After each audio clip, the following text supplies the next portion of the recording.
Vinyl Outlet, 684-0800 or thevinyloutlet.com.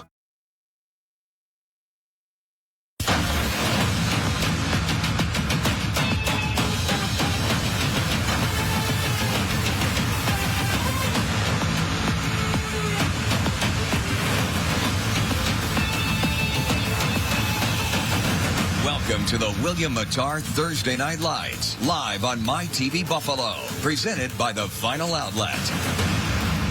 Tonight, playoff positions are on the line in a Class B tilt. Iroquois hosts Lakeshore from Iroquois High School on the law office of William Mattar's Thursday Night Lights, presented by the Vinyl Outlet.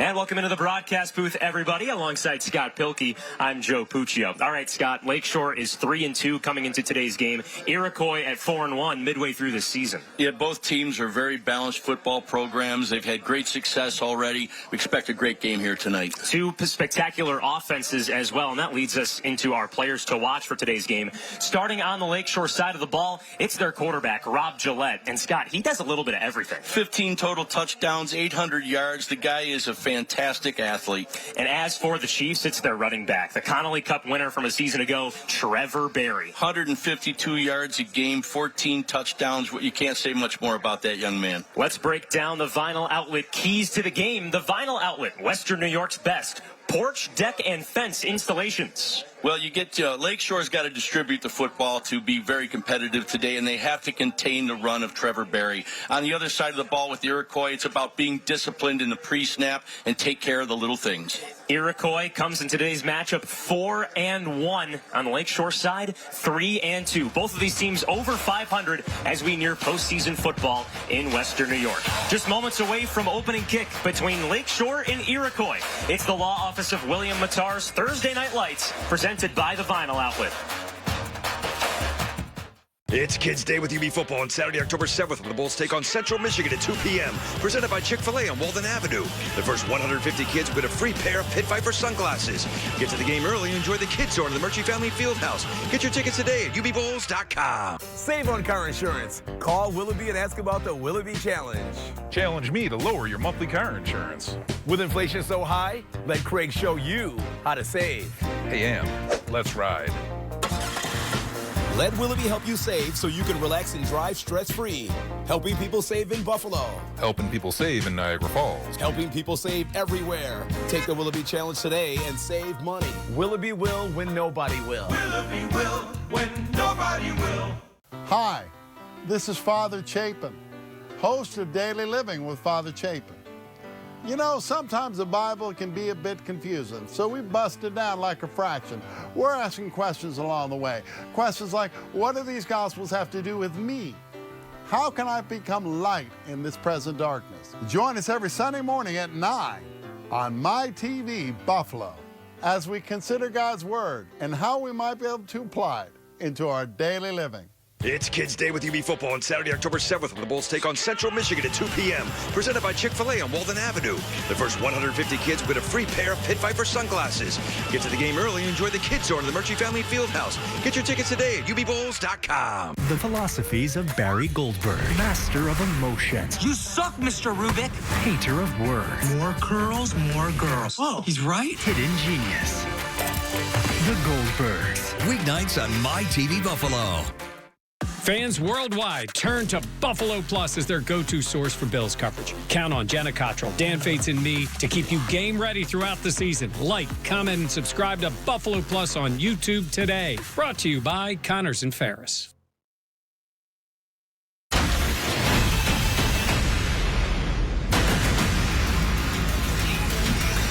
Well, if we need a weather report, that's our guy right there. Dan Russell in his 6th year as Lakeshore's head coach. You also might recognize his face as Spectrum One's meteorologist. Currently leads the Eagles 3-2 through 5 games this season. How about the head coach for Iroquois in his 11th season, Rob Pitt-Zonka, the former QB at the University of Buffalo. His squad just lost its first regular season game since 2019 last week, so the Chiefs looking to bounce back at home today.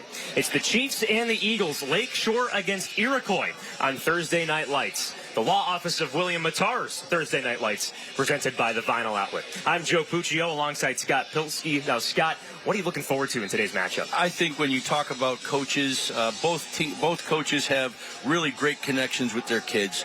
They care about them, and you're going to see in the pregame, you watch these guys warm up. These are great teams, and I'm just expecting a good night of competition. Lakeshore won the toss and elected to receive, so the visiting team gets the football first in today's game. Iroquois comes into today's matchup at 4-1. As for Lakeshore, 3-2. Playoff implications on the line tonight for both sides. It's got a playoff atmosphere here in Elma, and we are ready to go. Xander Marr back deep to return for Lakeshore. Starts at the 20-yard line, cuts back in between the hash marks, and he's brought down. Lakeshore starts on its own side of the field with its quarterback, Rob Gillette, who is the player to watch for today's game. He does a little bit of it all, Scott, with both his arm and his legs. You know, it's speaking to Coach today, he's talking about spreading the ball out, getting deep early. Let's see what they do here. Yeah, the man to watch on offense, one of the passing options, Troy Kennedy, wearing number 21 for the Eagles. Rob Gillette, over 600 passing yards on the season. First down. Shotgun snap and a fake give. Screen pass to the outside. Marr brought down. Lakeshore starts with a pass on its first play of the game. Gets a good chunk of yards. Here's the Lakeshore offense. And we've mentioned a couple of those receiving targets. Xander Marr, 281 receiving yards this season. And quickly, here is Iroquois' defense. Few changes, some mixes around with a defensive lineman and a defensive back out for the Chiefs today. Second down for Iroquois, rather for Lakeshore. Gillette runs to the right. Has some blockers in front of him. Cuts it to the outside with his head up. Then he's pushed out of bounds. Great run to the outside. The right tackle hit great containment on the outside to the right. Nice job. They're stretching the edges of Iroquois defense early. That moves the sticks for an Interstate Batteries first down. Interstate Batteries, outrageously dependable. Lakeshore's ran just 2 plays, a screen pass and a rush. The Eagles have stayed in this shotgun set to start today's game. Looking at about 7 Chiefs in the box. Gillette on first down. Quickly throws out right for the second time. Head-high catch from Marr. Brought down behind the backfield. Spread's doing exactly what it's supposed to be doing right now, getting Iroquois running right to left. This is going to open up the seam routes here pretty soon. And there's the head coach, Dan Russell, talking to his quarterback, Rob Gillette. 2 quick throws to the outside here, Coach. What do you think Lakeshore wants to do with its quarterback today? I think Lakeshore is going to try to get them running right to left, try to get those safeties that are down in the box coming up, and then they're going to play action and go deep up the seam here. Let's see if they go deep here on second down. Gillette in the shotgun once again. Some pressure possibly coming off the left side. There it is. Gillette rushes it himself after the keeper. Great gain from the quarterback. Good eyes by the quarterback. Saw the blitz coming, made a slight sight adjustment. Great gain. Gillette kept his eyes up, kept scrambling, and he moves the sticks once more for an Interstate Batteries first down. Interstate Batteries outrageously dependable. Take a look at this rush here. He fakes the give, and then, Coach, he runs right up the middle. Yeah, the offensive line's getting some good push on Iroquois early. Now you're going to see this all night long. They want to be able to run to pass. Seen a little bit of both on this first drive from Lakeshore. 4 men on the line for Iroquois, 7 in the box. First down. Gillette, QB keeper, catches a block from his receiver on the inside, stays on his feet. Pushed out of bounds just past the line to gain. Another first down for Lakeshore. They said they wanted to run that Q power, and you see both offensive linemen pulling from the backside. Nice read, and if he's got it, he's going to take it. That block from Xander Marr, the receiver on the outside, cutting across. The defensive back didn't even see him. Dan Russell and his crew with another Interstate Batteries first down. Interstate Batteries, outrageously dependable. First down for Lakeshore. This offense is entertaining to start off, isn't it, Coach? A lot of misdirection. First down snap and a handoff to the running back, Jake Hopkins. Has some space by catching a block. First down once again for the Eagles. Jake Hopkins over 300 yards rushing on the season. And his first rush goes for 12 and another first down. They're catching the linebackers of Iroquois. They're up under 5 yards, and they're reading the D-line the way they're supposed to, but the quarterback's making great reads. Lakeshore just outside the red zone on its first drive.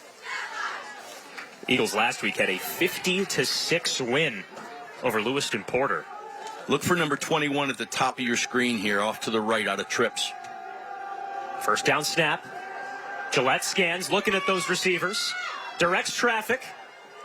Far heave. Intercepted. Picked off inside the 5-yard line. Nick Stutnick on the near side catches a block. And 2. He's brought down by the shoulder. A late flag comes out. But as it stands right now, Iroquois picks off Rob Gillette on the first drive of the game. That was the first time we saw a 3-by-1, and it looks like it's going to be their primary passing. 15 yards from the end of the interception. Yes, right here. Personal foul. Personal foul. Horse collar. Horse collar. Foul against Lakeshore. On the defense. 15-yard penalty. First down.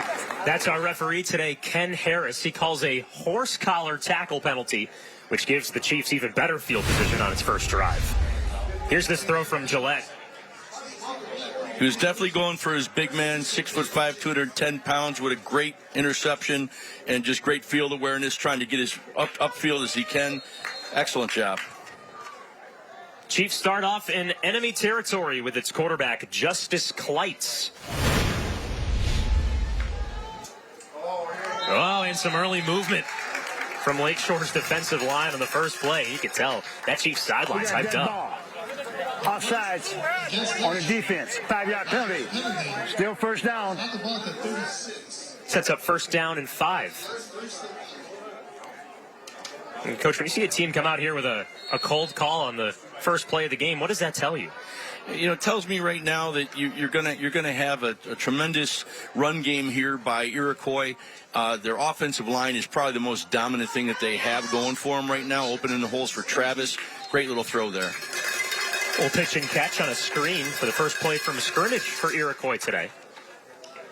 Here's a quick look at Iroquois' starting offense. And take a look at the center, Alex Schiffhauer. He is a sophomore. He got called up from JV last week in Iroquois' loss to Maryville. That was just a 4-point loss.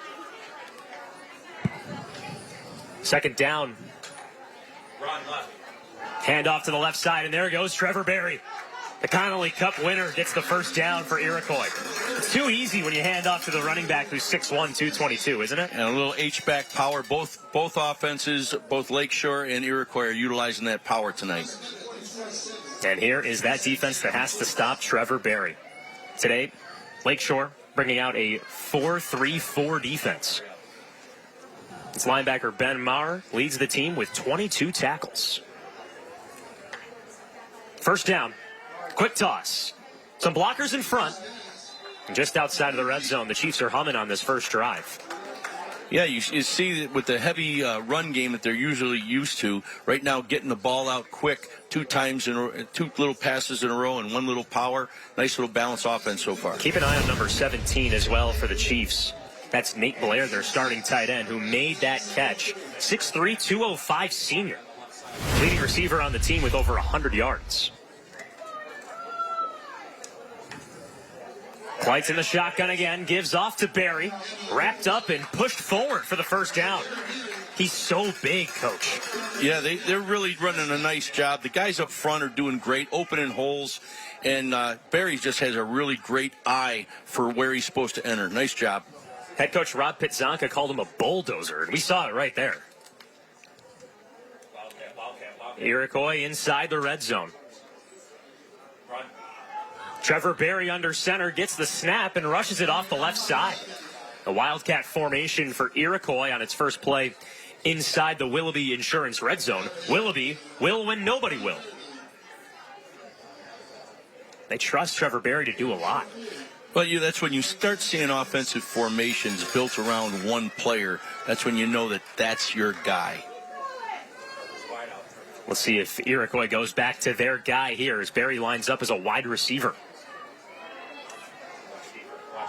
Empty set for Kleitz with 5 receivers. Could he keep it himself here? Kleitz stares at the defense on second down. He does keep it. Rushes up the middle, catches a few blocks, dances, and he stopped just before the goal line. Great call. Clear out for the quarterback. Another ISO play like basketball. That's just not who they are. 5 wide, that's a great observation by you. Cleared them all out when they had one linebacker. One linebacker deep. Offensive line is dominating up front right now. First down and goal for Iroquois. Looking for the first score. Trevor Berry finds the end zone. Touchdown Chiefs. Take a little time to get up there. Hope he's all right. That's Trevor Berry's 15th score of the season. The Tim Hortons touchdown puts the Chiefs on the board first. If you're seeing the dominance of this offensive line up front early, it's just great. And he's taking a little knee out there, but who doesn't? If anybody deserves to take a knee right now, it's Trevor Berry. Yeah, that's right. 70 carries coming into today's game, and Scott, they just keep giving the ball. Yeah, well, he took a shot on top of that knee, but it looks like he's already running off and he's okay. Iroquois going for 2. It's kicker Lucas Panicali, 8 for 13 on point after attempts this season, so the Chiefs love to go for it. Many men in the box for Lakeshore. Kleitz gets the snap, tosses, jet sweep to the outside. But the 2-point, did he reach? Yes, he did. The 2-point conversion is good from Sam Donovan. He was stopped at the 2. The extra effort crossed the goal line and puts 8 points on the board for Iroquois. Very well defended, but effort and finish is what got them the 2 points there. The Chiefs intercept the quarterback for Lakeshore. Rob Gillette move all the way down the field, and Trevor Berry punches it in for the first score. 8-0 Chiefs halfway through the first on the law office of William Mattar's Thursday Night Lights, presented by the Vinyl Outlet. Dawson Knox for T-Mark, your home team. Hey, cut. Dawson Knox for T-Mark? Dawson, my air conditioner. Dawson, I'm shocked to see you here. Wow. Dawson, come and knock it. We got this.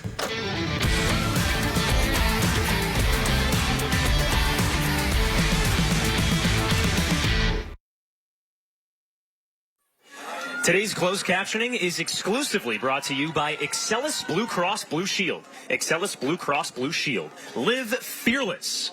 Well, those are some Iroquois fans, and they're not celebrating after the first touchdown of the game. The Chiefs lead 8-0 halfway through the first, Scott. Well, it's kind of expected right now with this place. They have an excellent history here, and this place is going to be rocking here in a little bit if they keep running the football. Look at the right side of that line that John Kennefick and Owen Kent opened up some huge holes for Trevor Berry in that first series. There's the Just Pizza kickoff. Out of bounds for the illegal procedure. That's Scott Pilkey.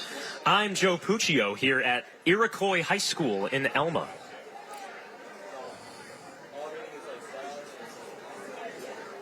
We had a dead ball, illegal kick out of bounds, 5-yard penalty, re-kick.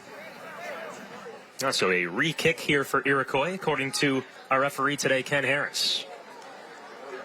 So you mentioned that this place is used to success. Iroquois comes into today's game at 4-1. The last time that Iroquois lost a regular season game that wasn't last week was in 2019. Talking to head coach Scott Rob Pizzonka before the game today, he said, we're just not used to this. Normally when we lose, our season's over. So this is a big matchup for Iroquois, and to get on the board first is important. Especially the way Lakeshore was moving the ball early. Getting the ball out. I'm interested to see. I hope they stay with that same offensive sequence that they had in the first series. Lakeshore doesn't take the yards, instead asks for a re-kick. And the return is swallowed up just before the 40. Lakeshore heads back on offense. Its first drive, the Eagles were flying down the field, but their quarterback, Rob Gillette, threw an interception trying to heave all the way to the end zone in the first quarter. And before we get into this Lakeshore offense, let's take a look at Trevor Berry, the running back for Iroquois. He's got ice around his neck. He scored the opening touchdown of this game. Arguably the best player on this team. He was our player to watch coming into today's game. Yeah, that's a big loss if they have to, take care of him on the sideline here. But let's see how he does. Hopefully it's just a little something. They're giving him a little breather right now. First play for Lakeshore. Hopkins dances between a few defenders and brought down at the 45. And Trevor Berry as well as starting linebacker for Iroquois. So let's keep an eye on the defense as well for the Chiefs.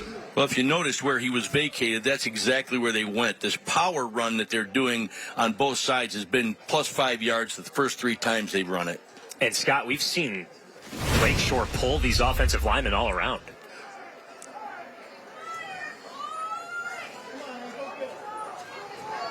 Gillette in the shotgun for second down. Oh, they stacked the box here. But Gillette hands off to Hopkins. Blockers in front and dragged down by his ankles. The second straight power to the right, pulling the backside offensive guard and tackle. Another great gain. That's another Interstate Batteries first down for the Eagles. Interstate Batteries, outrageously dependable. And the blockers for Hopkins were right on that offensive line. He just had to get through that first level to get the first down, and he did so.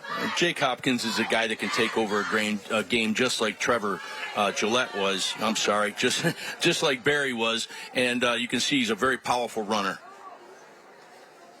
Gillette with another handoff to the trusty man. Runs off the left side and gets bullied by the linebackers. Zach Larson, number 7 for Iroquois, one of the tacklers on the play. This is a very physical football game. I love what I'm seeing up here in both offensive lines. And Scott, did you expect this physicality coming into today? Well, with the spread offense, they said that what they have to do to be successful against Iroquois is to run the power. And that's exactly what they're doing. They're doing it very well. You just saw on the sideline there, Rob Petzonka's brother. Iroquois has a staple and a tradition of a family-like brotherhood atmosphere. Yeah, Travis, a great young man. Second down for Lakeshore. Gillette rolls out. Heaves far side. It's caught. Inside the red zone by Xander Marr. Last time we saw Gillette dial it up, it was an interception, but this time he changed his fortunes for an Interstate Batteries first down. Interstate Batteries, outrageously dependable. Great first. I love the sideline awareness of this young man. Oh, yeah. It's the roll to the right. Nice touch on the football. Put it right where he needed to. And you saw that Marr got his right foot down. Almost got 2 feet in. Would have been a catch on Sunday. Great sideline awareness. First play from the Willoughby Insurance red zone. Willoughby will when nobody will. First down snap. Gillette hands off to Hopkins with blockers in front, but dragged down.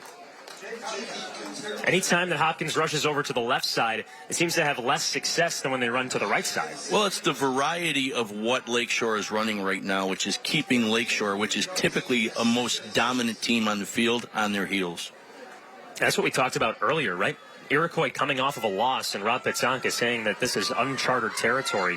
Rob Petzonka said his team has to learn from last week's loss so that it doesn't pile on week after week. And Lakeshore coming into today's game at 3-2 off of a dominant 50-6 win last week. Second down snap.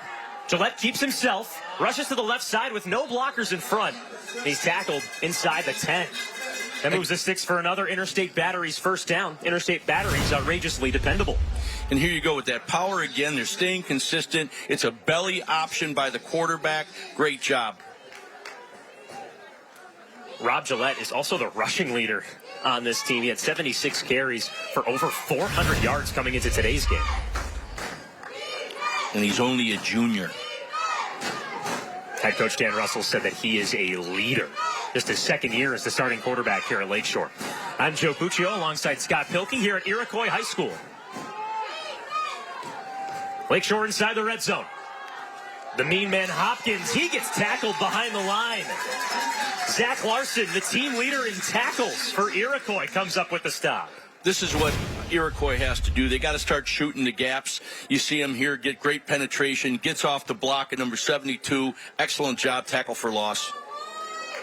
So now Lakeshore has to revisit its options. They go to their lead back, Jake Hopkins, who's been solid today. Do you think the Eagles try and open it up with the air here? I think they got to stay on the ground. They're doing a great job with everything that they've been doing. Can the player to watch, Rob Gillette, keep it going? Fakes the give, rolls out right, heave to the end zone, incomplete. Lakeshore tried to fool Iroquois with the rush. The throw, just a bit wayward. Incomplete, sets up third down.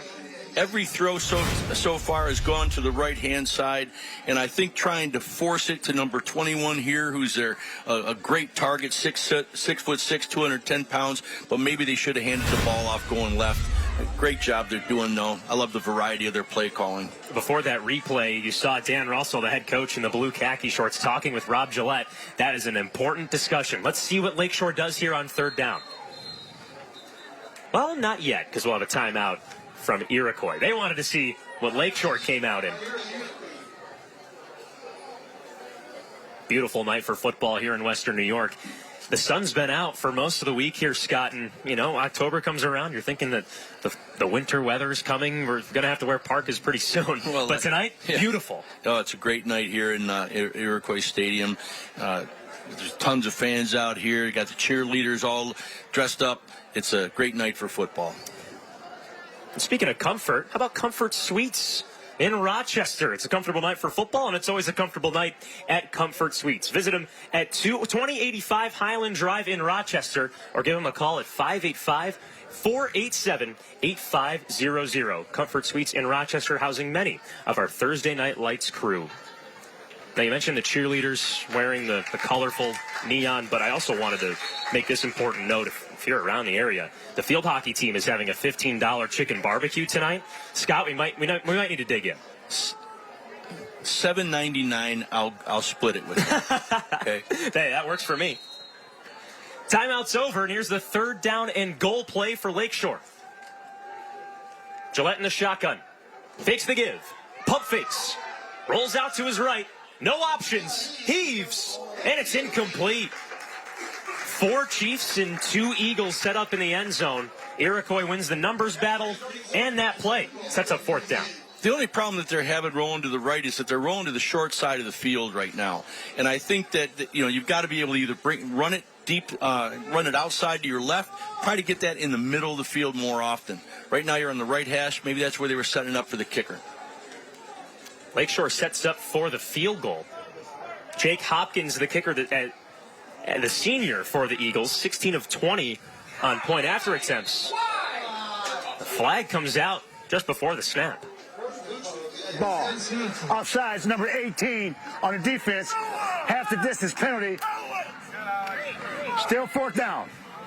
Well, you heard some barking there from our referee, Mike, from the Lakeshore side of the field. Do you think the Eagles try and go for it? You're half the distance now. It moves it to the 4. I think you go with your kicker. He's a pretty solid guy, especially now that he's a little bit closer. Jake Hopkins, only one made field goal this year. It's a 34-yard. Here, set up from the 4-yard line.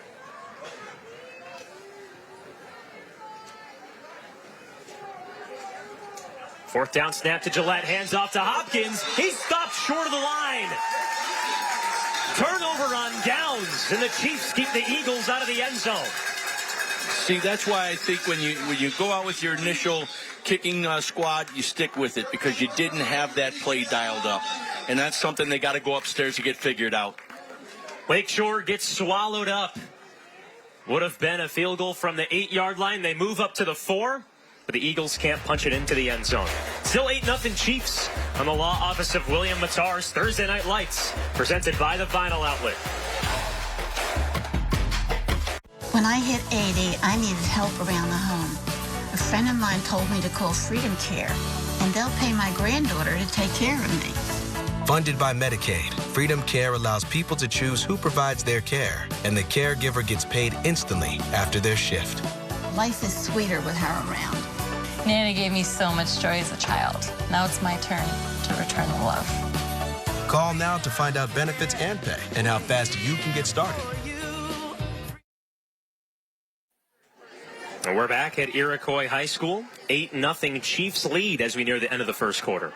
Alongside Scott Pilkey, I'm Joe Puccio. Scott, right before the break, Lakeshore tried to punch it in. They brought the field goal unit out, but then an offside call on Iroquois moved the football closer to the end zone, and Lakeshore got a bit too hungry. Yeah, down there, Iroquois is very tough in that short yardage. First play on offense from the Chiefs is incomplete. That's the first play after an attempt on fourth down for Lakeshore to go into the end zone. Instead of kicking the football, the Eagles attempted to score 7, but instead a rush was brought down at the 1-yard line. So that's where the Chiefs are here for 2nd down and 10. Quarterback for Iroquois, Justice Kleitz. Rushes from his own end zone. No, that's Trevor Berry, the running back. They go back to that Wildcat again, and hey, nice to see him back out on the field. Glad it wasn't anything too serious. After his touchdown run early in the first quarter, Trevor Berry went back to the sidelines with an ice pack.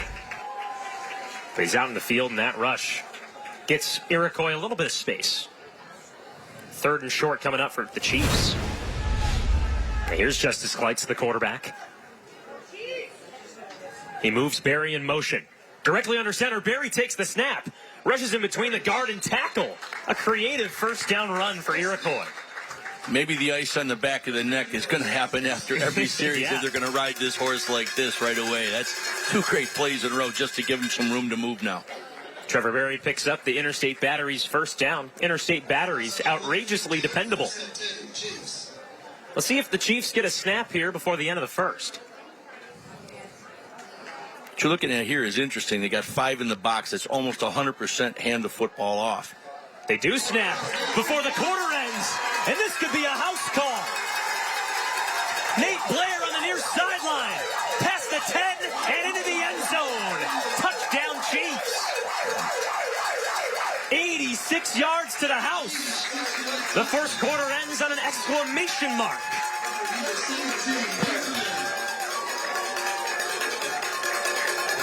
As I said, they had 5 in the box. They were out over the top. That opened up the seams for them, and they took great advantage of it. What an incredible little pitch and catch there. Rob Pedzonka said that he played against Gronk in high school.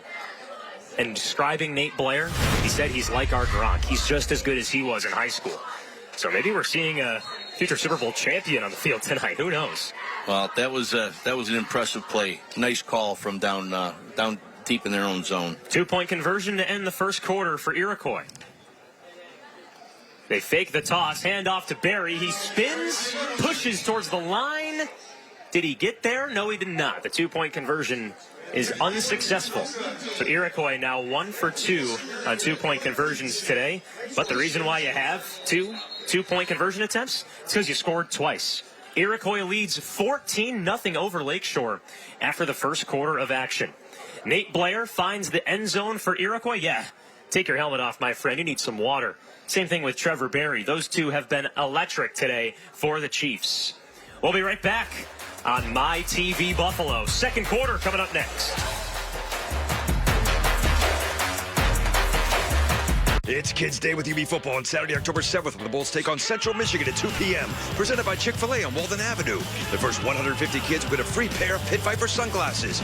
Get to the game early and enjoy the Kids Zone at the Murchie Family Fieldhouse. Get your tickets today at ubbowls.com. It means a lot to be able to work with my dad to continue this legacy that we have going on.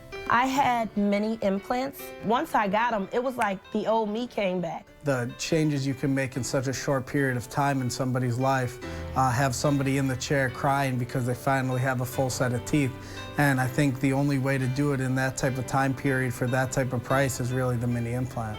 Mini dental implants can change your life too. Call us at 839-1700 for a free consultation. It's Kids Day with UB Football on Saturday, October 7th, when the Bulls take on Central Michigan at 2 p.m. Presented by Chick-fil-A on Walden Avenue. The first 150 kids win a free pair of Pit Viper sunglasses. Get to the game early and enjoy the Kids Zone at the Murchie Family Fieldhouse. Get your tickets today at ubbowls.com. Sheldon and Missy face off in Book Smarts versus Street Smarts. Are you feeling motivated? Very. It's the battle of twins. I can still hear the sound of your head bouncing off the floor. That is enough? It was like thwack and then ka-thunk. Young Sheldon. Weeknights on My TV Buffalo.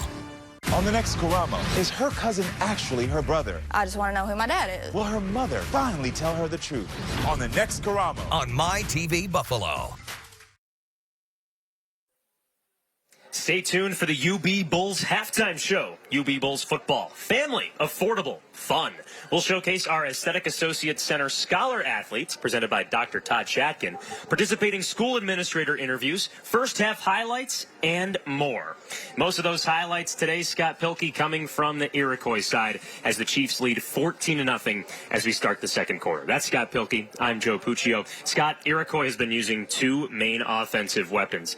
It's tight end Nate Blair and it's running back Trevor Berry. Well, that's been their go-to 1-2 punch all season long so far, along with their quarterback.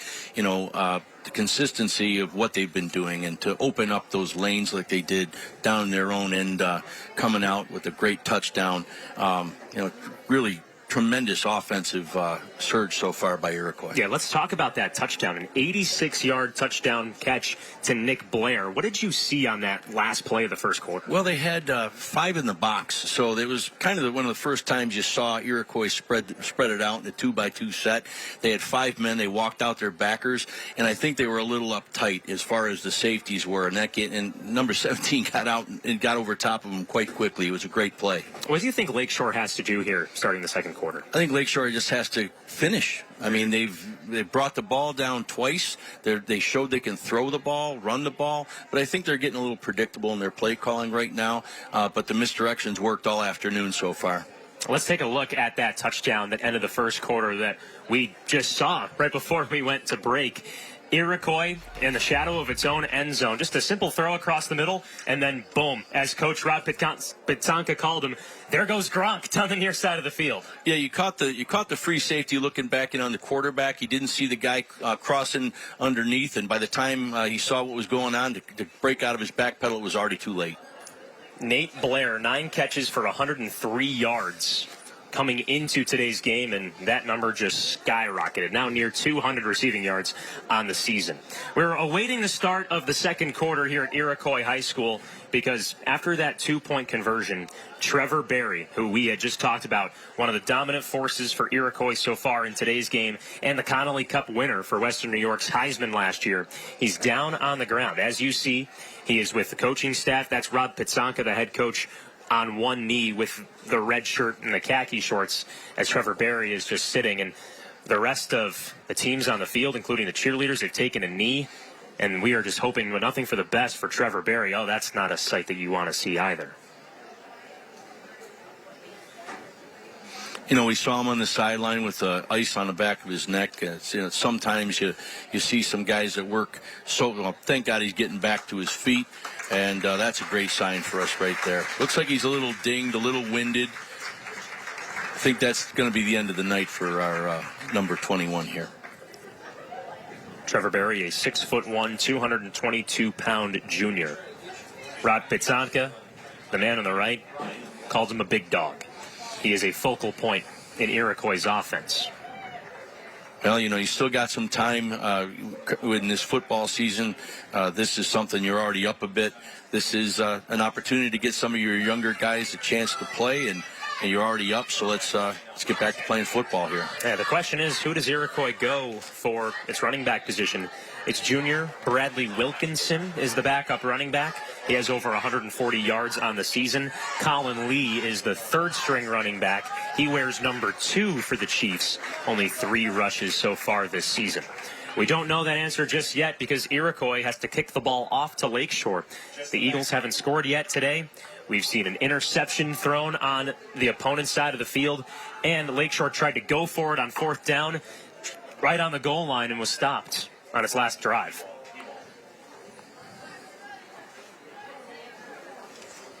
Kicking off for Iroquois, Nick Skutnik. 2 men back deep to return for Lakeshore. The Just Pizza kickoff return starts at the 20. Some blockers out in front. Turn just past the 30-yard line. And Lakeshore's offense sets up past its own 25-yard line, past its own 30 even. Lakeshore on drive so far today, 0 for 2, still no scores, and 2 turnovers, 1 interception and 1 on downs. Flag down in the field. Here's our referee, Ken Harris. Holding on the return team, number 12. 10-yard penalty, first down. Lakeshore gets pushed back a little bit. Head coach Dan Russell for Lakeshore, man, not too happy about that holding call. Well, you got to start out fast here, but I think they've got to get back to what they're doing. They got to continue with the power and the Q read. That is their bread and butter right now. The Eagles have to go 80 yards down the field. They've gotten down into Iroquois territory, but as you mentioned, Scott, right, this team just has to finish. You know, what Coach Russell talked about, he says that for this team to win today, they have to button it up. They have to do all the right things all the time. First down. Gillette hands off to Hopkins with blockers in front. Dragged down at the 30-yard line. Jake Hopkins, one of the lead playmakers for Lakeshore this season. Last week, 8 rushes for 101 yards and 2 scores. Well, you kind of give a lot of credit again to the boys up front. They're moving the ball. They're getting up to the linebacker depth, and that's why you're seeing plus 5 yards almost every carry. I mean, their right tackle, Gavin Whitker, 6'3", 270. My goodness. He's got the look of a college ball player. He really moves well. See him lining up right there on the right side. Lakeshore's got to move the football here in the second quarter. Second down snap and another give to Hopkins. Almost wrapped up behind the line, but he gets close to the line to gain. Well, right there you just saw the adjustment. The D-end comes hard off the back edge. He's not spying the quarterback like he did the last couple times. Braden Fountain with the tackle. See him bring down Hopkins' right arm. Fountain is the backup defensive end. Probably had to move some people around with Barry out. Ronan Chernogoric is the senior defensive lineman that normally plays on the D-line for the Chiefs. He is out tonight. We talked about all the moving pieces around earlier in the game with Iroquois. The injury to Trevor Barry also impacts the linebacking core, but Bradley Fountain was subbed in before the game as a starting D-end. That last play was good enough for an Express Windows first down. Express Windows now installing windows as low as $329 within 5 to 6 weeks. Gillette on first down. And some movement from the right tackle. Oh, we were just hyping up our man, Gavin Whitker. On the offense, 5-yard penalty. Still first down. Some sudden movements. What did you see there from Iroquois' defensive line was bringing people up to the box, weren't they? Well, the way they're going to defend against the power is that they're going to start bringing a middle blitz. They're going to start spiking that D-end just to kind of get in the hip of the pulling tackle to take them to the running back. Dan Russell's unit gets set for a first down and 15.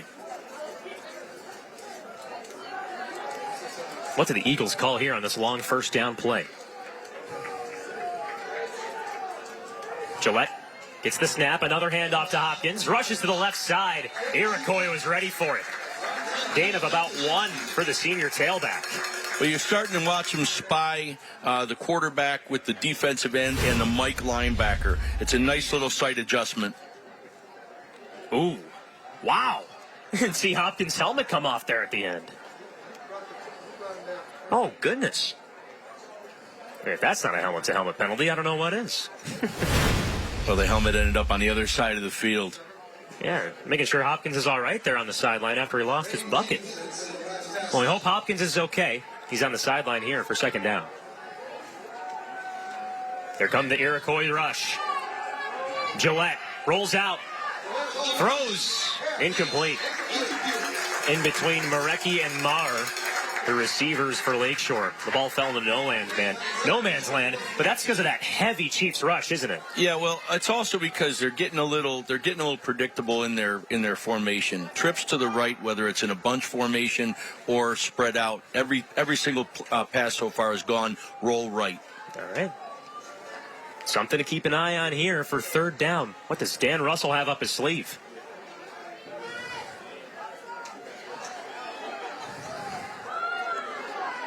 Four receivers and a running back off to the right. Gillette, he takes the snap, faces pressure, floats it, incomplete.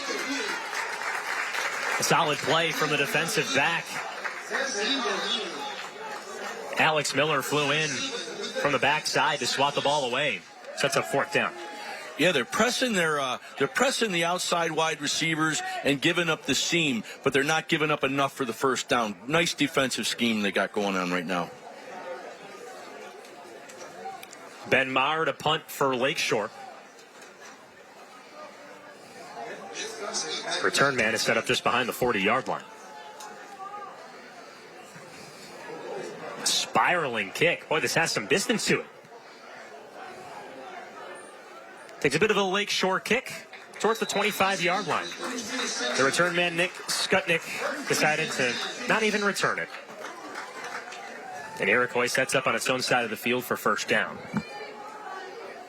Prior to the conclusion of today's game, we'll be selecting the law office of William Matar, player of the game. Hurt in a car? Call William Matar. Wish we could have their fun little jingle commercial. 444, something like that. They still the 4s? I think so. I don't know. I try to remember the insurance company's phone numbers as best as I can. 1st down for the Chiefs, who have been moving on offense today. Let's see if Trevor Berry's out there on the field. 1st down snap. Pitch to the right. Blocks in a rush of about 8 to the outside. That is Brady Wilkinson, the backup running back, number 27. Didn't look like they missed a beat right there. Nice little pitch off to the right. Hit the hole quick and got up onto the 2nd level. Nice run. Brady Wilkinson, 18 rushes for 143 yards this year. 2 touchdowns, and he averages about 8 yards a carry. That one, good for 7. Here's 2nd down. Head high snap. Kleitz zips across the middle, incomplete. He had Alex Miller on the slant across the middle. But a solid play by Parker Klepfer, the sophomore linebacker for Lakeshore. Yeah, well, what you're seeing by the running game from Iroquois is that you've got the safeties playing very tight up in the box, and that's allowing the wide receivers to get behind the safeties. That was the key reason for the touchdown that went 80 yards previously. The Iroquois had that banger to end the 1st quarter, an 86-yard pitch and catch. What's the call here on 3rd for head coach Rob Pizzanca? He's a former UB quarterback. Maybe he's got some plays up his sleeve. Before the play, he calls a timeout.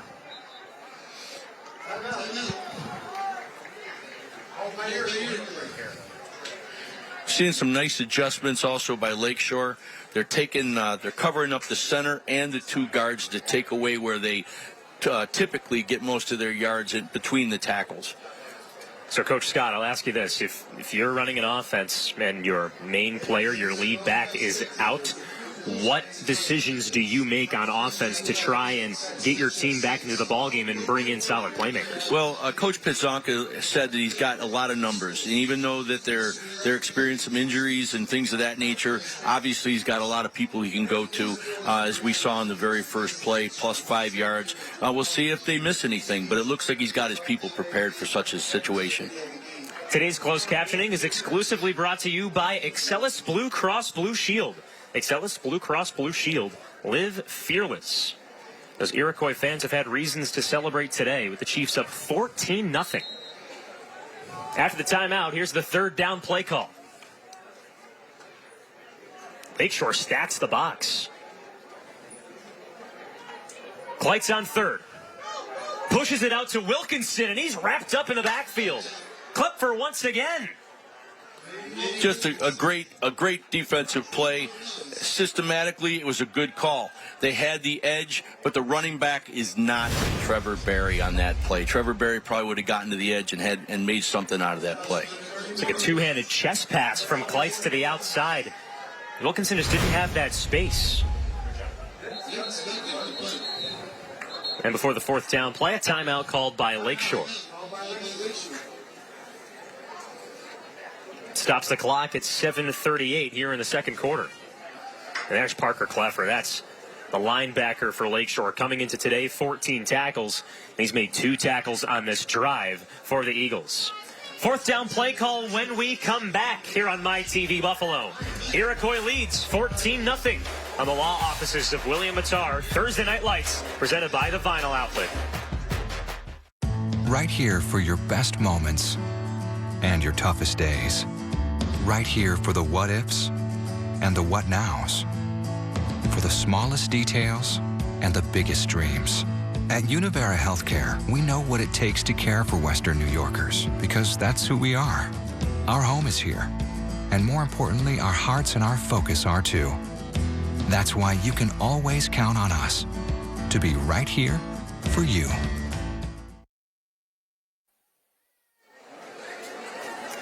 We'd like to give a shout out to Elma Town Grill here in Elma. Call them at 716-651-4619. We always have great food sponsors that help us out before our Thursday Night Lights games.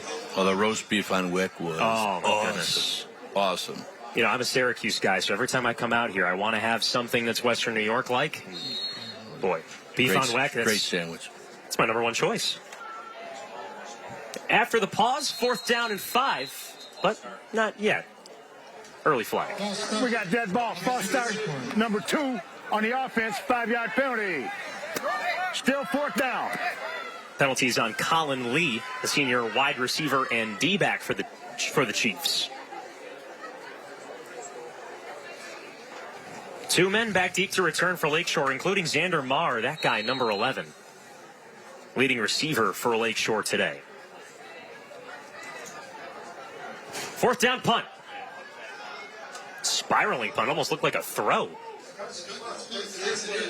Punts down inside the 40 by Colin Lee. Solid field position here for the Eagles on this drive, and if you see that scoreboard there, Scott, Lakeshore's got to move the football, and most importantly, they have to finish. Well, you know, we talked about what they were doing in the beginning, getting the ball out quick. I think they're putting too much. They're not a vertical team, at least not tonight so far. And I think they got to get back to what they were doing well. Get the ball out quick, spread them out a little bit, get them running, and then get back to your Q power. That's Scott Pilkey. I'm Joe Puccio. We're here at Iroquois High School. Absolutely gorgeous night for football. Temperatures in the mid-60s. You can take your coat off. Feels great. First down for the Eagles. Gillette with a reverse handoff. Ben Maher has some room. Stops just 1 yard past the line to gain for an Express Windows first down. Great change up here. This is the first time they went 3-by-1 and they actually ran the football. But again, another young man down. Yeah, that's Ben Maher. Ooh. Never like to see a two-handed grab at the right knee.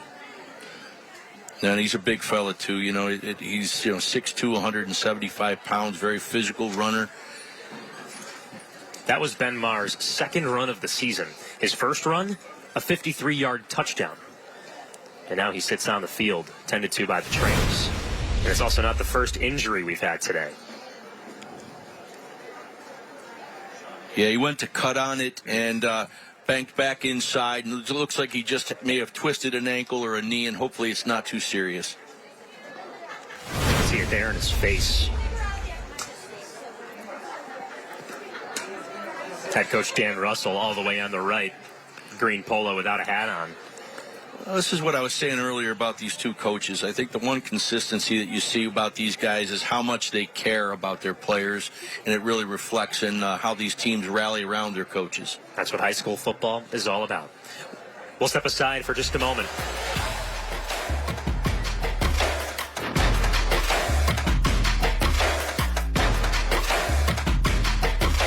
Everything changes in a moment. You're injured and not sure what your case is worth. The insurance agents are trained to settle for as little as possible, and big law firms will treat you like a number. Choose to get represented by people who care. At Kenneth Hiller, we will fight for every dollar you deserve. Get results, not compromises. The law offices of Kenneth Hiller. Generations of experience fighting for you.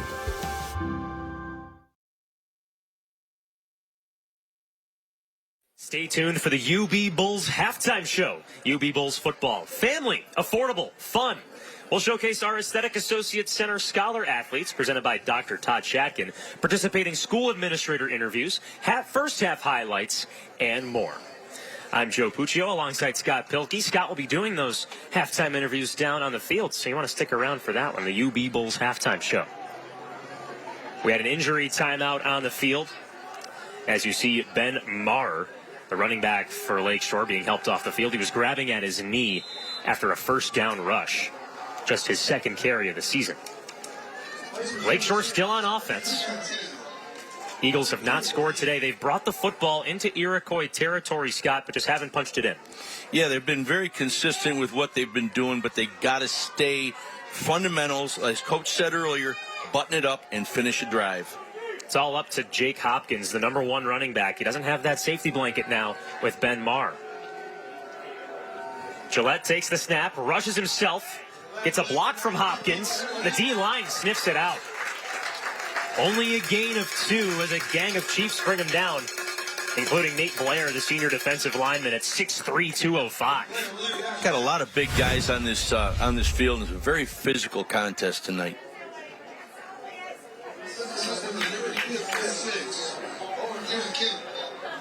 Do you think Lakeshore is being deceptive enough on offense here, Scott? I think that what they're trying to do now is establish some consistency in their run game. Pass game hasn't been working out for them, so they got to get the ball out quicker just to get a little pressure off the quarterback and to kind of get the linebackers out of the box. Heavy breathing there from Rob Gillette after that run. Second down snap. Quick toss out to the left. Marecki catches a block and has some space. Brought down just before the line to gain. That's exactly what we were just talking about. They got to get back to how they were moving the ball in the very first series, and that little swing pass worked for them early, and it's going to open up the running lanes for them later. There's that quick toss out to the left. Marecki made space for himself. Sam Donovan in on the tackle. He's a defensive back that's moved to linebacker today due to all the Chiefs' injuries. At 5'4", 140 pounds, he was a quick little water bug out there. It made, like you said, made a lot happen with his feet. Little water bug. I like that one. Third down. The reverse handoff. It fools the Iroquois defense. The Eagles get a first down, an express windows first down. This is what they did in the very first series that moved them down the field, and this is what they got to get back to. Nice job by Coach. That's Xander Marr, Ben's brother. Instead of the handoff to Hopkins, he takes it to the left side of the line, and Iroquois was fooled. They're having some great success running the ball to the left tonight. Good job by the offensive line up front. First down for Lakeshore. Gillette tosses to Hopkins. Even throws a block for his running back. Solid gain for the lead back for the Eagles. Gain of about 6 or 7. Throwing Rob Gillette out to block your quarterback getting physical. What does that tell you about a team? It tells you that they're all in. And it tells you that right now they're getting back to what they do well. They got to run this. They run the same play over and over and over again out of a couple different formations. They're doing a nice job on this drive. Lakeshore's brought out all the stops on this offensive drive. You mentioned, Scott, that they didn't have they're starting to get a little predictable. Not so much on this drive. Gillette on second down. Hands off to Hopkins. The defense gets there. Iroquois' defensive line stops the running back short. They've made some nice sight adjustments. This is the first time they've been trips to the left, showed a little bubble route. This was a choice by the quarterback that went to the right. Nice job. Tackle made by Nate Blair, number 17 for the Chiefs. Mentioned him earlier. He has 3 TFLs and 2 sacks on the season. He also had an 86-yard receiving touchdown to end the first quarter. A touchdown would be nice here for Lakeshore. They've gotten close, but no points yet. The third down give to Hopkins. There's blocks and then some.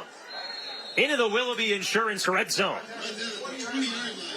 They've gone to that diamond formation with the deep back about 6 times tonight. That was the most success they've had on it on third down. Taking a look at the replay, the Eagles didn't hide the fact they were running.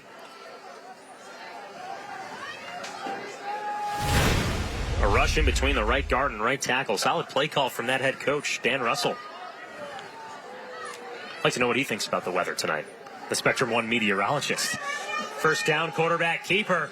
That's some space for the QB. Rob Gillette. Did he get in?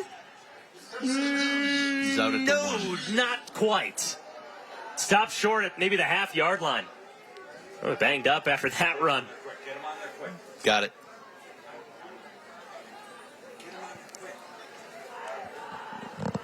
Express Windows first down. Express Windows now installing windows as low as $329 within 5 to 6 weeks. The tush push from Lakeshore. Did they get in? Yes, they did. Touchdown Eagles. The T-mark touchdown rush from Rob Gillette. Eagles on the board. Rob Gillette and Jake Hopkins have been the focal points for the Eagles today. Coming into this game, we knew that they'd be a running team. The Eagles are known for their rushing attack, both their quarterback and running back. The holder and the kicker now are the two main men for Lakeshore. PAT for Hopkins is good. It sneaks in between the left post. And the Eagles have cut it to a one-touchdown game.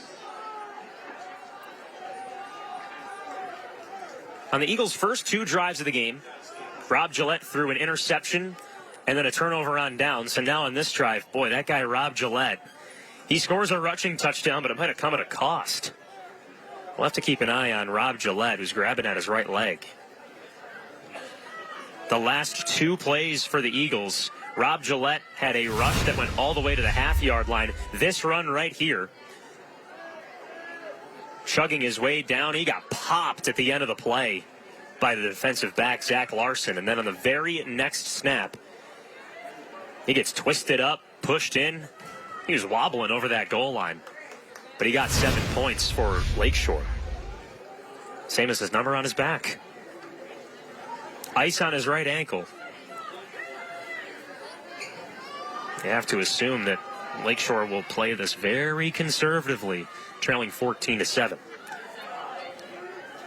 Joe Puccio up here in the press box. Scott Pilkey has gone down to the field. He will be running our interviews on the UB Bulls halftime show, so stay tuned for that once these next 2 minutes and 36 seconds pass over. 2 men back deep to return for Iroquois, including Nick Skutnik, wearing number 23. Here's the Jets Pizza kickoff. The return starts at the 20. Colin Lee brings it past the 35-yard line. Just Pizza is Buffalo's premier pizza and wings. Here come the Chiefs on offense again. Now, Lakeshore received the football to start today's game, so Iroquois can double dip, score a touchdown before halftime, and then score once again starting in the second half. Chiefs have been a dominant team not just this year, but over the last couple of seasons. Iroquois lost to Maryvale last week. First regular season loss since 2019. Kleitz on first down. He unwinds. It's incomplete. Staring down his 6'1" senior Alex Miller. Thrown about 2 or 3 yards over his head. Both teams haven't been afraid to throw the football today. And for the Chiefs, it worked out well on an 86-yard touchdown to their tight end, Nate Blair. That play ended the first quarter. There's Justice Kleitz, the quarterback, wearing number 3. His head coach, Rob Pitzonka, calls him a fierce competitor. Second down, a throw out to the left. There's Nate Blair once again. Sheds a tackle and then some. Bullied out of bounds at midfield. An Express Windows first down for Iroquois. Express Windows now installing windows as low as $329 within 5 to 6 weeks. Breaks 1 tackle, tiptoes on that far sideline, and then gets pushed out just before midfield. Boy, he has been a dominant force for Iroquois today. Nearing the 2-minute drill for the Chiefs. Third down, pass out to Nate Blair. That one is good for a first down. Boy, I thought that they got the first down on the last play, but as you saw in the replay, he stepped out of bounds just before midfield. But Nate Blair ensures it right there, the Express Windows first down. Now, if you see on those Iroquois jerseys, they don't have last names on the back. They just have a mountain with climb written under it. We'll get to that in a few moments throughout our broadcast today. The names, though, for Iroquois, it's on the front. See that little blue text right on the left side of the shirt? That's the name. First down snap for Kleitz. Steps up in the pocket, scans for options. He's got to do it himself. He hasn't done that much today. Steps out of bounds after a gain of 2 or 3. And instead, the referees say there was no gain.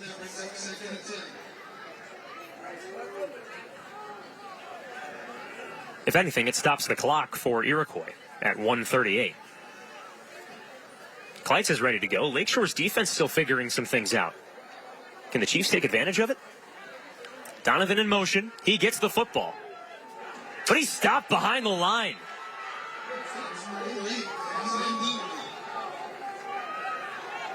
Shane Lagadida, the junior skill player defensive back, snoops in. Loss of about 1 or 2 on the play. Let's get another look at climb. There you see the mountains with climb written on it, and that's an acronym. The team motto, climb. This team has an emphasis on brotherhood and making sure they're all playing as a team. 3rd down and 12 with a minute to go. Can Kleitz air it out? He does it himself as a flag comes out. Hustles towards the line to gain, but he's pushed out of bounds. 52. Number.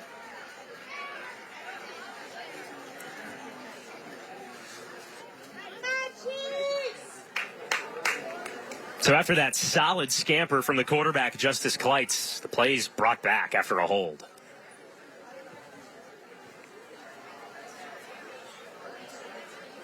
So we told you that climb is a motto for Iroquois, the CLIMB on the back of the jerseys. It stands for committed, little things, intensity, mental toughness, and brotherhood. Head coach Rob Pitsanka right there created that motto, and he said, you don't play for your last name, you play for your team. And so you put the team on your back, and you put your family name on the front.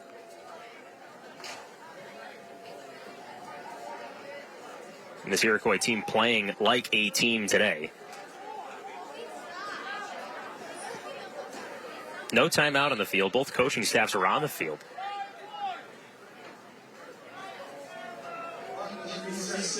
They reset the clock to 51 seconds before the 3rd down and 22 upcoming for the Chiefs. Lakeshore just has to hold the Chiefs here. 2 timeouts for the Eagles on defense. 3rd down. Kleitz pump fakes and heaves to the near side. Right through Blair's hands, incomplete. Would have been good for the 1st down had Blair caught the football, but instead it's incomplete. Impending 4th down punt. One-on-one coverage. Oh, just right through his hands. It would have been tough to get his right foot down. But Blair did have his hands on it. Hit his face mask. Can't complain if you're Nate Blair. You've had a tremendous first half for Iroquois. 4th down. Skutnik's punt. Hangs in the air. Fair caught. Xander Maher just past the 20-yard line. 38 seconds left here in the first half. Lakeshore trails by a touchdown. The Eagles have the football here. Maybe they can make some noise to end the 2nd quarter. The Eagles scored last time out, a rushing touchdown from its quarterback, Rob Gillette. The big question here, does Rob Gillette come back into this game after getting banged up on that touchdown rush? The answer, yes. Rob Gillette wearing number 7 for Lakeshore. He stands in the shotgun with his running back, Jake Hopkins. 1st down. There you see number 7 with the tape on his right leg. Takes the snap. A backwards toss. Maher has some space, but he gets clocked by the linebackers. Only a gain of 2 up to the 25. Yeah, you see Gillette. He's still hopping around with the candy cane stripes on his right leg. After the touchdown, he had ice on his right ankle. And he's hustling back, or rather walking back to the sideline. You have to think that Lakeshore isn't forcing the needle here to end the first half. That's Xander Maher on the rush. He's now laying down on the sideline. Boy, both sides have had some key injuries today. Gillette and Maurer for Lakeshore. Trevor Berry, the player to watch for Iroquois, he's still on the sidelines out in this game. So instead of risk any more injuries, Lakeshore brings it to halftime. It's been a great contest between the Eagles and Chiefs here at Iroquois High School. Iroquois leads 14-7. Lakeshore was the only team that scored in the second quarter. The UB Bulls halftime show is coming up next right here on MyTV Buffalo. Let's throw things down to Scott Pilkey for our halftime interview with Iroquois' head coach, Rob Pizzonka. Hey, I'm down here with Coach Pizzonka. We were just talking about upstairs how physical this game is right now. How's Trevor Berry doing? He's doing well. He's just a little bit under the weather with that bug that's going around, so we're just getting him hydrated right now to get him to bounce back. That's great news. So did you expect such physicality with Lakeshore today? Yeah, absolutely. That's what we signed up for. It's a great high school football game. If you're not signing up for contact, this is the wrong sport. Well, we were just talking about climb, and your team is doing a great job today. Good luck going into the second half, Coach. I appreciate it. Thank you. Sure. If you're not signing up for contact, you should choose a different sport. Man, who wouldn't want to play for that guy? We'll get to the UB Bulls halftime show after this here on MyTV Buffalo. You're watching the Law Office of William Mattar's Thursday Night Lights, presented by the Vinyl Outlet. As Rob Pizzonka said, it's an entertaining and physical contest between the Eagles and Chiefs. A one-touchdown game as we head to halftime.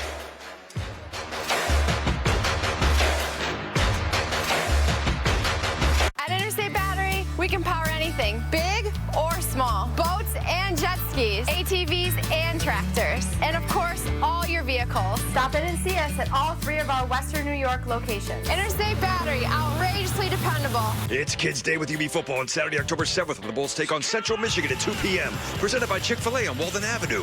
The first 150 kids win a free pair of Pit Viper sunglasses. Get to the game early and enjoy the kids zone in the Murchie Family Fieldhouse. Get your tickets today at ubbulls.com. If you want to lower your car insurance rate, take the Will It Be Challenge. Call Craig here and see if you can lower your monthly payments. Thank you to all who have called. The calls, they just keep coming in. It's so busy right now, they've hired some new employees. That's Shorty and Macy. Willoughby loves dogs, and Willoughby loves saving you money. With inflation, this is smart people. Challenge Craig to reduce your payment in one phone call. I bet I can. Willoughby will when nobody will. Willoughby will when nobody will. It's Kids Day with UB football on Saturday, October 7th, when the Bulls take on Central Michigan at 2 p.m. Presented by Chick-fil-A on Walden Avenue. The first 150 kids win a free pair of Pit Viper sunglasses. Get to the game early and enjoy the kids zone in the Murchie Family Fieldhouse. Get your tickets today at ubbulls.com. At Interstate Battery, we can power anything, big or small. Golf carts, campers and RVs, and all of your vehicles. Stop in and see us at all 3 of our Western New York locations. Interstate Battery, outrageously dependable. Fall in love with New York and join us as we explore the beauty across our state in a special series this fall. From leaf peeping to wine trails and waterways to the mountains and more. There's no better time to enjoy our autumn backyard. Tune in Thursdays during the National Desk as we highlight the best of New York State tourism, featuring these sponsors. Bethune-Cookman takes on Alabama State live for homecoming Saturday, October 7th, 3 to Central. On MyTV Buffalo.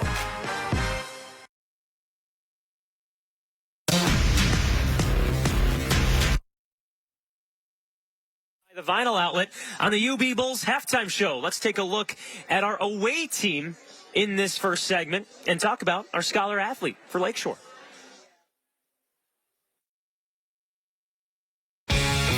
Dr. Todd Shackton from the Aesthetic Associates Center is proud to present Thursday Night Lights Aesthetic Associates Scholar Athlete of the Week. With a 3.6 GPA, Xander Maurer is the Scholar Athlete for Lakeshore High. Xander's athletic achievements include being a wide receiver in the 2022 Class B All-Second Team. Xander is an honor roll student, and his community involvement includes being active in the Farnham Fire Department. This All-Star is now entered for a $5,000 scholarship at the end of the season. Congratulations to the Aesthetic Associates Scholar Athlete of the Week. Xander Maher having himself a night here at Iroquois. Man, maybe he could get some Bull Riders barbecue at this halftime break. Iroquois leads 14-7 over Lakeshore. We'll talk Iroquois Chiefs when we come back.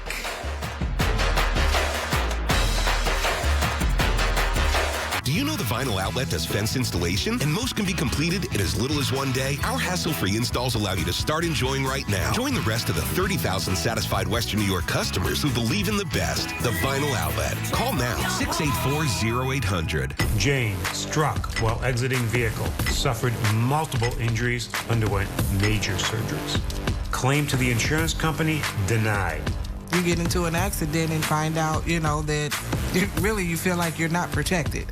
The insurance companies refuse to believe the injuries had value. We make them pay. No wonder insurance companies hate us. No wonder clients love us.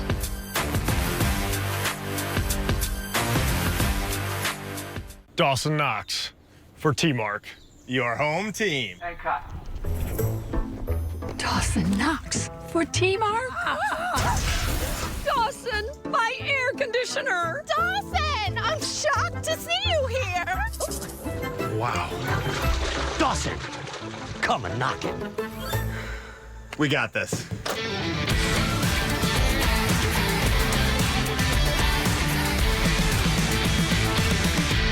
Here's why you should switch from Chrome to DuckDuckGo. DuckDuckGo is a browser you download to your mobile and desktop devices. Unlike Chrome, the DuckDuckGo browser has privacy built in. It comes with a private alternative to Google search, which doesn't spy on your searches. And it blocks cookies and creepy ads. And there's no catch. It's free. We make money from ads, but they don't follow you around. Join the millions of people taking back their privacy by downloading DuckDuckGo on mobile and desktop today. Enhance the beauty and safety of your home with a new porch from the Vinyl Outlet. We have transformed over 30,000 homes in Western New York. Don't wait any longer. Fall is the best time to save. Take advantage of 30% off and great special financing. Schedule your appointment today.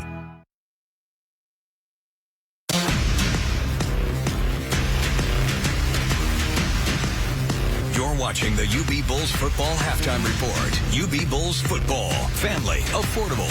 Fun. The Iroquois Chiefs have dominated this first half at home, leading 14-7 over Lakeshore. Let's roll our Iroquois Scholar Athlete of the Week. Dr. Todd Shapkin from the Aesthetic Associates Center is proud to present Thursday Night Lights Aesthetic Associates Scholar Athlete of the Week.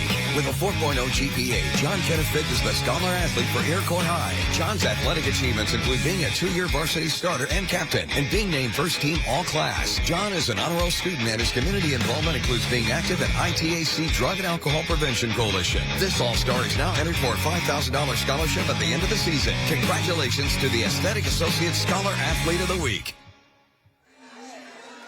And thank you to our friends at the Aesthetic Associates Center for all their help during this Thursday Night Lights season.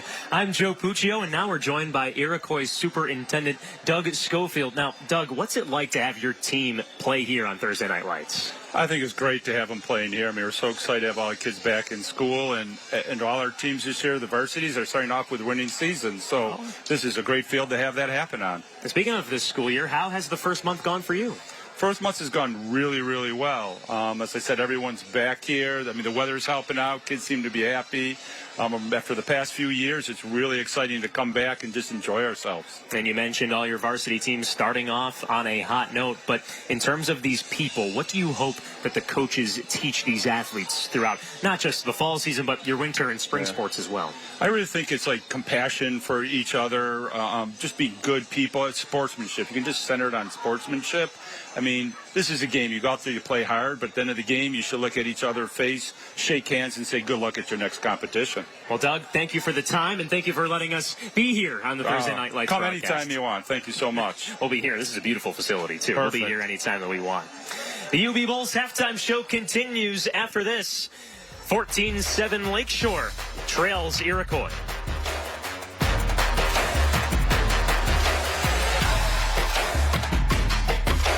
At Interstate Battery, we can power anything, big or small. Golf carts, campers, and RVs, and all of your vehicles. Stop in and see us at our Hamburg and Kenmore locations. Interstate Battery, outrageously dependable.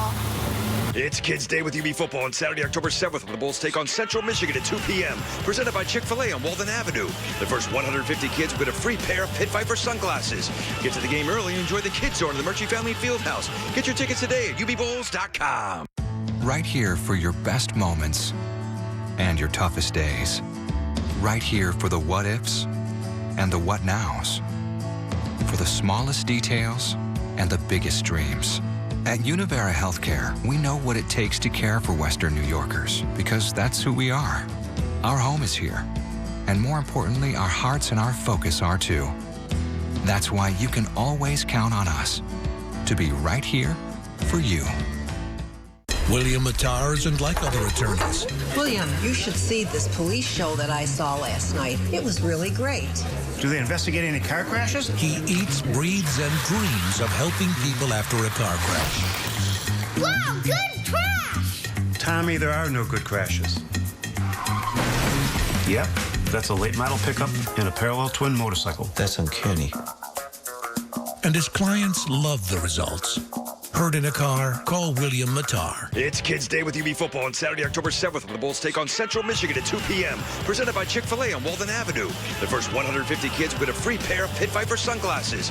Get to the game early and enjoy the Kids Zone in the Murchie Family Fieldhouse. Get your tickets today at ubbowls.com. At Interstate Battery, we can power anything, big or small. Boats and jet skis, ATVs and tractors. And of course, all your vehicles. Stop in and see us at all 3 of our Western New York locations. Interstate Battery, outrageously dependable.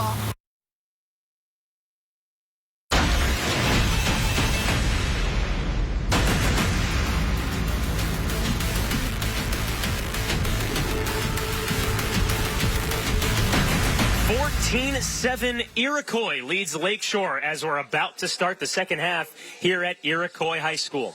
I'm Joe Puccio up here in the broadcast booth, and let's look back at our first half highlights, mostly on the Iroquois side of the ball. Lakeshore had the ball first and threw an interception on its first drive of the game, and that turned into a touchdown for Iroquois. Trevor Berry with his first rushing score of the game. He is currently injured, so we'll watch for him in the second half. Look at this two-point conversion. The fight over the goal line gets the 2 point to go. 8-0 Iroquois. Now Lakeshore had the ball in the ensuing possession. Got so close down to the 1 yard line. Yeah, sledgehammer the turf. Iroquois got the football back and turned it into an 86-yard touchdown from Nate Blair. Its top receiver on the season just continues to shine here in Western New York.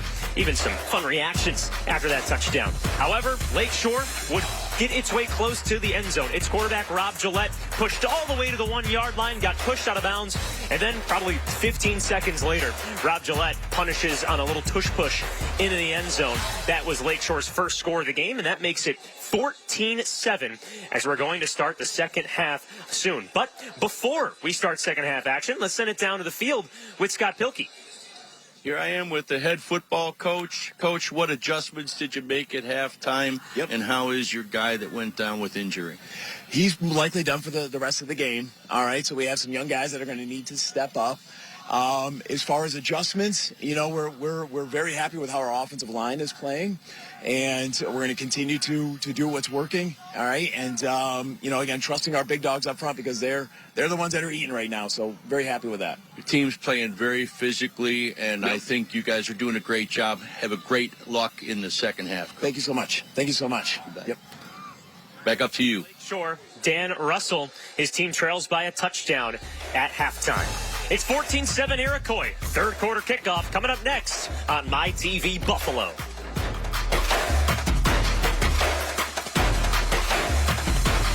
At Express Windows, you can get high-quality vinyl double-hung windows starting at only $329. And for a limited time, buy 3, get 1 free on energy-efficient triple-pane windows. Express Windows. Fast, easy, affordable. If you want to lower your car insurance rate, take the Will It Be Challenge. Call Craig here and see if you can lower your monthly payments. Thank you to all who have called. The calls, they just keep coming in. It's so busy right now, they fired some new employees. That's Shorty and Macy. Willoughby loves dogs, and Willoughby loves saving you money. With inflation, this is Smart People. Challenge Craig to reduce your payment in one phone call. I bet I can. Willoughby will when nobody will. Willoughby will when nobody will. We are trying really hard to get you Reese's Peanut Butter Cups, but there is only so much we can do here. You're gonna have to meet us halfway. Well, the whole way, actually. He hits his mark center stage and is crushed by a baby grand piano. You're replacing me?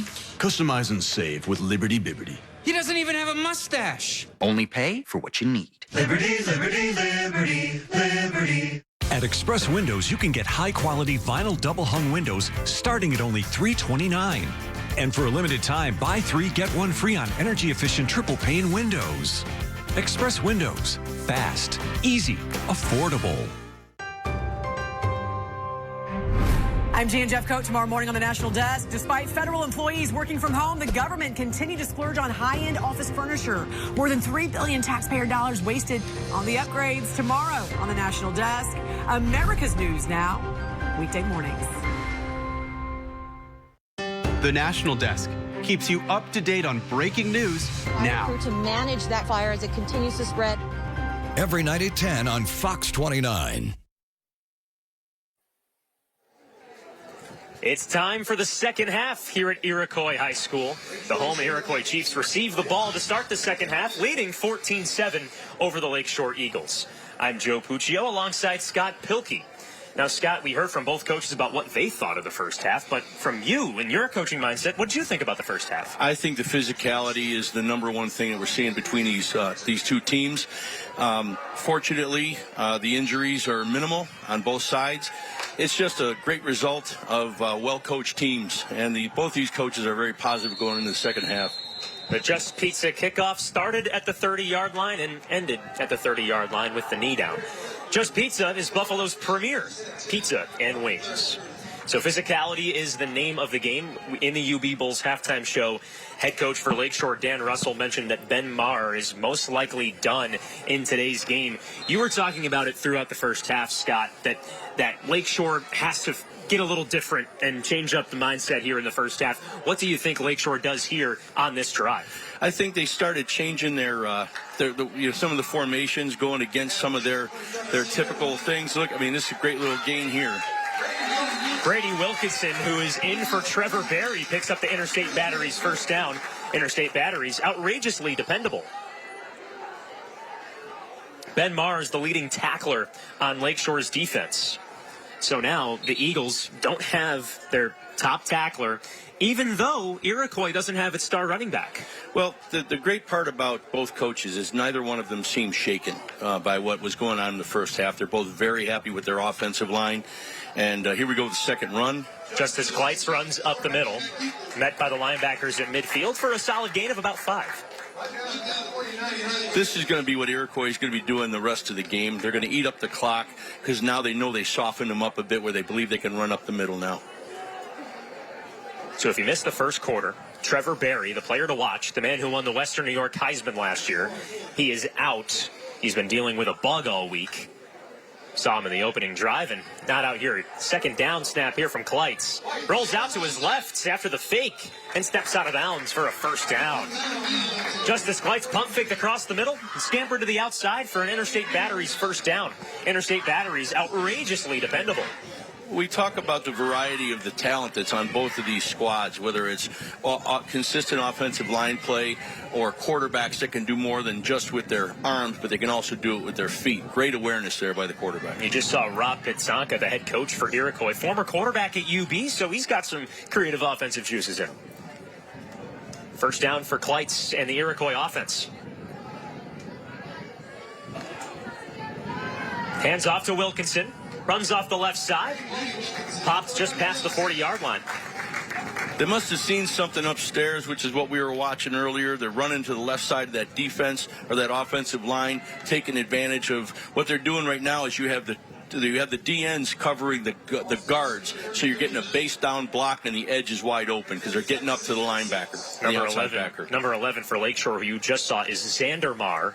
He is Ben Maher's brother. Second down.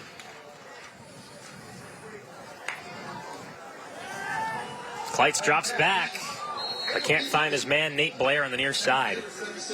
Nate Blair has been a great target for Iroquois today. He is a candidate for our player of the game, but he couldn't make that grab there on the overthrow. Well, this young man's done everything they've asked of him so far. He's the reason that they're ahead right now, and he's the reason why he's in this game. The guys that we were supposedly to look at, it's got a bug, but this guy has more than stepped up and taken on that role tonight.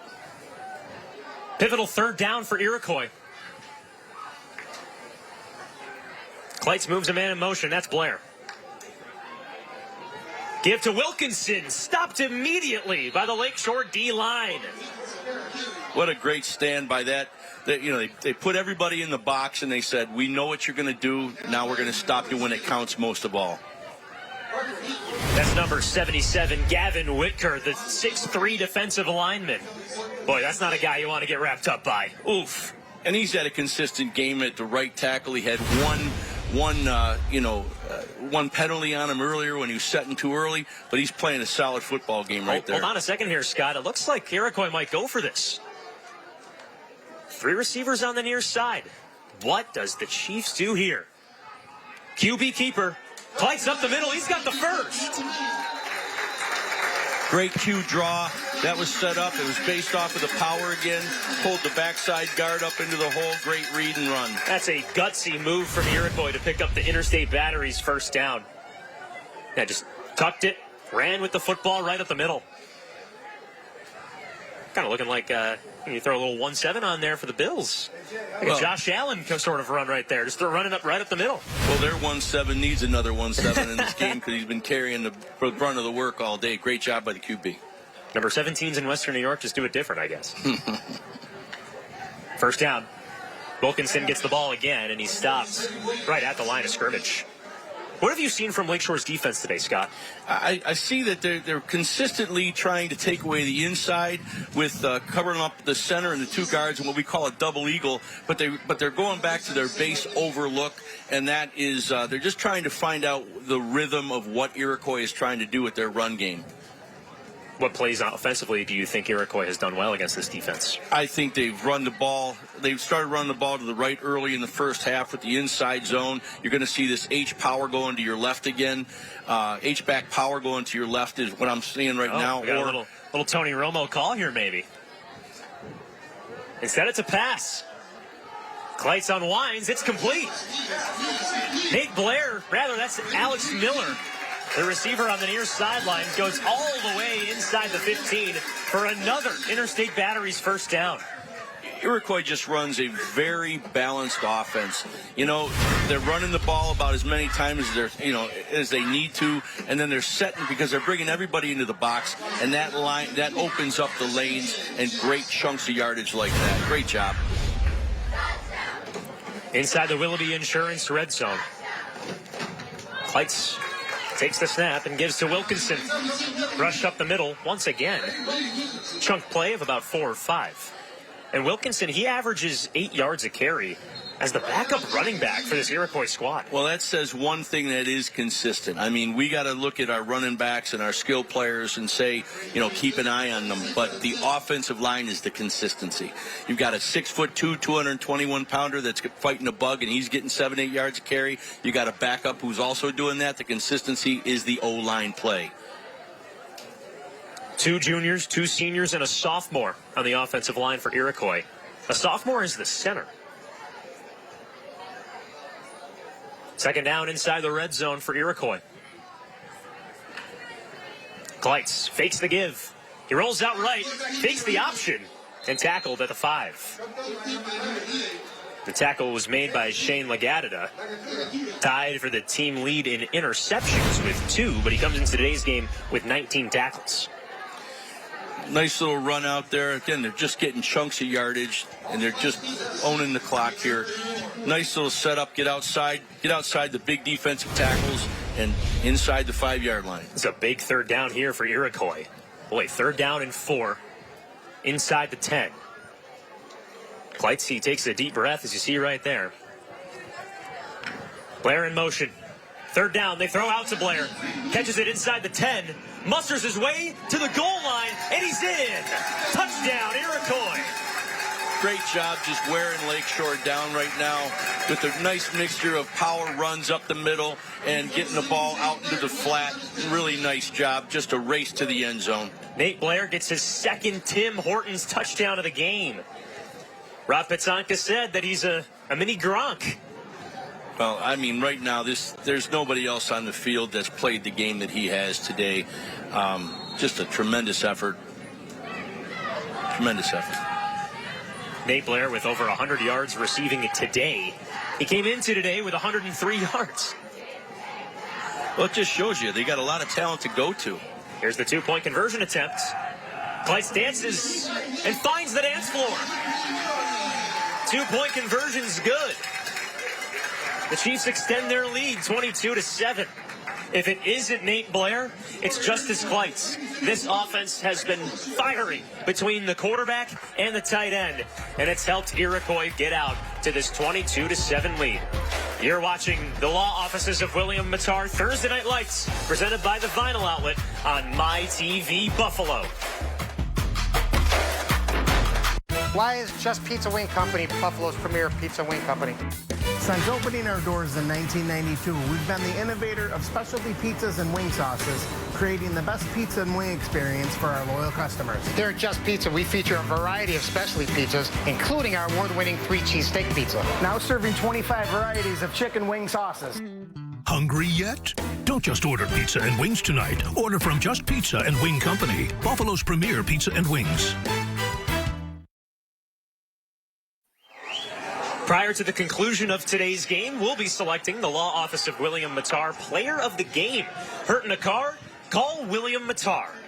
It could be that man, number 17, Nate Blair, who just corralled his second touchdown catch of the day. And Iroquois extended its lead 22-7 over Lakeshore. I already mailed in my ballot. Oh, you got it in, Scott? Yeah. Wow. Well, I got to find my ballot somewhere. That's Scott Pilkey. I'm Joe Puccio. We're having fun here at Iroquois High School. Chiefs to kick off to the Eagles. Two birds back deep to return. The Just Pizza kickoff return starts at the 20-yard line. Returned by Parker Klepfer.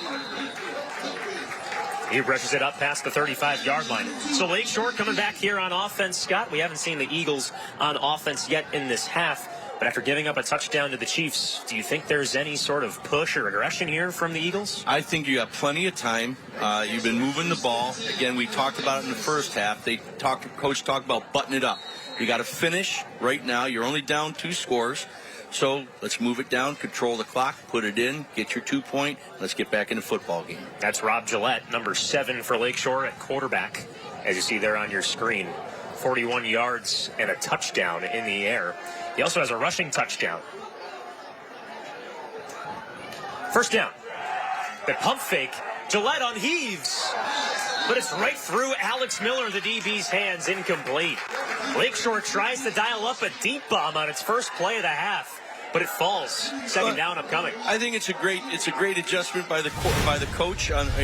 They take a look at, they've been throwing that little flare out. He pump fakes it, throws it downfield, just didn't have enough air underneath it. He was looking for the senior Cole Marecki. 4 catches and 70 yards this season for the senior 5'4" target. So second down for Lakeshore.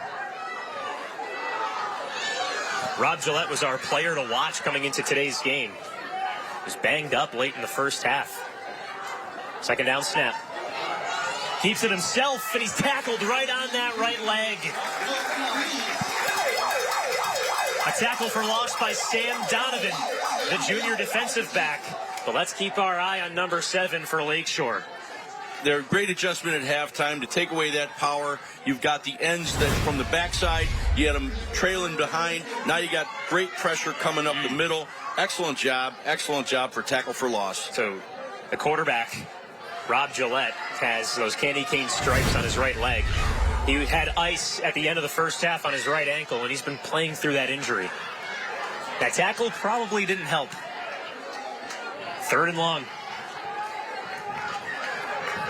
What do the Eagles do here? Gillette rolls out, scans for options, throws off 1 foot. Incomplete. A flag was thrown on the near sideline right at the line of scrimmage. The pass defended by Nick Skutnik, number 23. On the offense, number 72. What does he want? That's a hold on Ray Cruz, the left guard. Holding on 72. Penalty is declined. 4th down. Play stands for an incomplete pass. Dan Russell, his unit, a 3 and out to start the third quarter. You know, Coach said to me that they're going to continue to do what they do. They think that their offensive line has been playing really well up front. Obviously, some great adjustments by Lakeshore at halftime to take away that go-to power play that they've had. And maybe their quarterback is just a little gassed from running the ball a little too much in the first half. Rob Gillette, he's now asked to punt the football. We haven't seen him punt today. Does he punt with his right foot? He does. Spiraling punt. Bounces, takes a Lakeshore bounce at the 35. That's where the punt is down by Shane Legadida. Lakeshore, after giving up a touchdown to Iroquois, goes 3 and out on its first drive of the second half. The Chiefs back on offense when we come back. It's Thursday Night Lights on My TV Buffalo. Here's why you should switch from Chrome to DuckDuckGo. DuckDuckGo is a browser you download to your mobile and desktop devices. Unlike Chrome, the DuckDuckGo browser has privacy built in. It comes with a private alternative to Google search, which doesn't spy on your searches. And it blocks cookies and creepy ads. And there's no catch. It's free. We make money from ads, but they don't follow you around. Join the millions of people taking back their privacy by downloading DuckDuckGo on mobile and desktop today.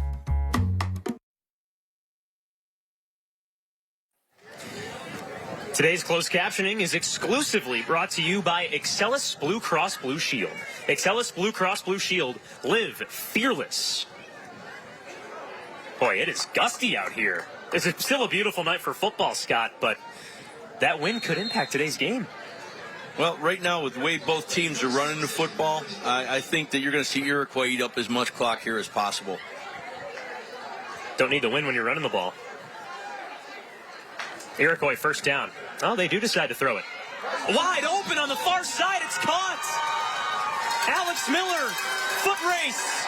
Green grass and a score. Touchdown Chiefs on the first play. You're starting to see Iroquois hit their stride here mid-season. Oh, wait a second. Hold on, folks. Turn the siren off. We have a flag at the line of scrimmage.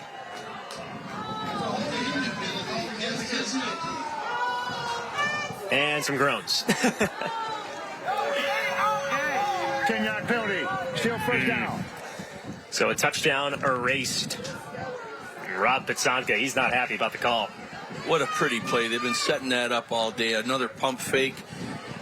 That was it was awesome how right now you see the DBs with their eyes in the backfield watching the running quarterback, watching for the run game. And that's what they caught him doing. Let's take a look at the left guard, Jaden Hall. His right hand right there, Scott. One of the things you always talk about is offensive linemen got to move their feet. You can't just reach out and place your hands. You got to move your feet and land your hands. Jaden Hall, quite an inspirational story. He lost 50 pounds coming into this season in order to be in football shape. 6'1", 360 on the left side of the line. He's been doing a nice job in there at the nose guard, too. First down play. Kleitz keeps it himself. Dances past the linebackers. Can he advance it? Well, he gets up to the 35-yard line. That's past the original line of scrimmage. Well, that's how you make up for a hold. They come right back to you and run the ball right behind you, and you open up to get most of that yardage back. So we mentioned Jaden Hall at left guard. The center, Alex Schiffauer. He's a sophomore. He made his first varsity start last week when Iroquois lost 26-22 against Maryville. We saw Maryville earlier this year on Thursday Night Lights. Boy, they're quite a good team in Western New York. Very good football. Second down. Kleitz on the play fake. Rolls out. He does it on his feet again. Slides and loses the ball. Iroquois is asking for a flag, and I think most of the fans on this side of the field are asking for a flag. That was one of those questionable calls because he was going down. Officials keep the flags in their pants. Third down and 1 upcoming. Justice Kleitz doesn't seem too banged up by that play. Let's take a look at the slide.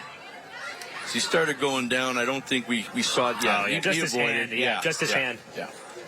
From our vantage point, it looked like his knee might have got there. Yeah, he just does his slide. Great job by the defender being aware. Especially when Kleitz lost the ball, you might have thought, oh, maybe something happened there. 3rd and short here.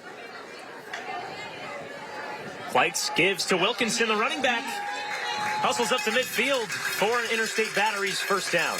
Interstate Batteries, outrageously dependable. What I really like is the depth that both of these teams are lining their running backs up very deep to allow the offensive line to get up onto the second level, allowing the running back to have better vision and choose the hole that he's going to. Great job. Lakeshore burned its first time out of the half right now, with 3:10 to go in the third quarter, rather. Another note on Wilkinson, he's the backup running back. We still haven't seen Trevor Berry after he scored a touchdown back in the first quarter. Yeah, you know, we didn't know before the game that Trevor had been suffering from the flu. Just glad that he's not severely injured, and good luck to him tonight. Stay hydrated and get back out on here next week.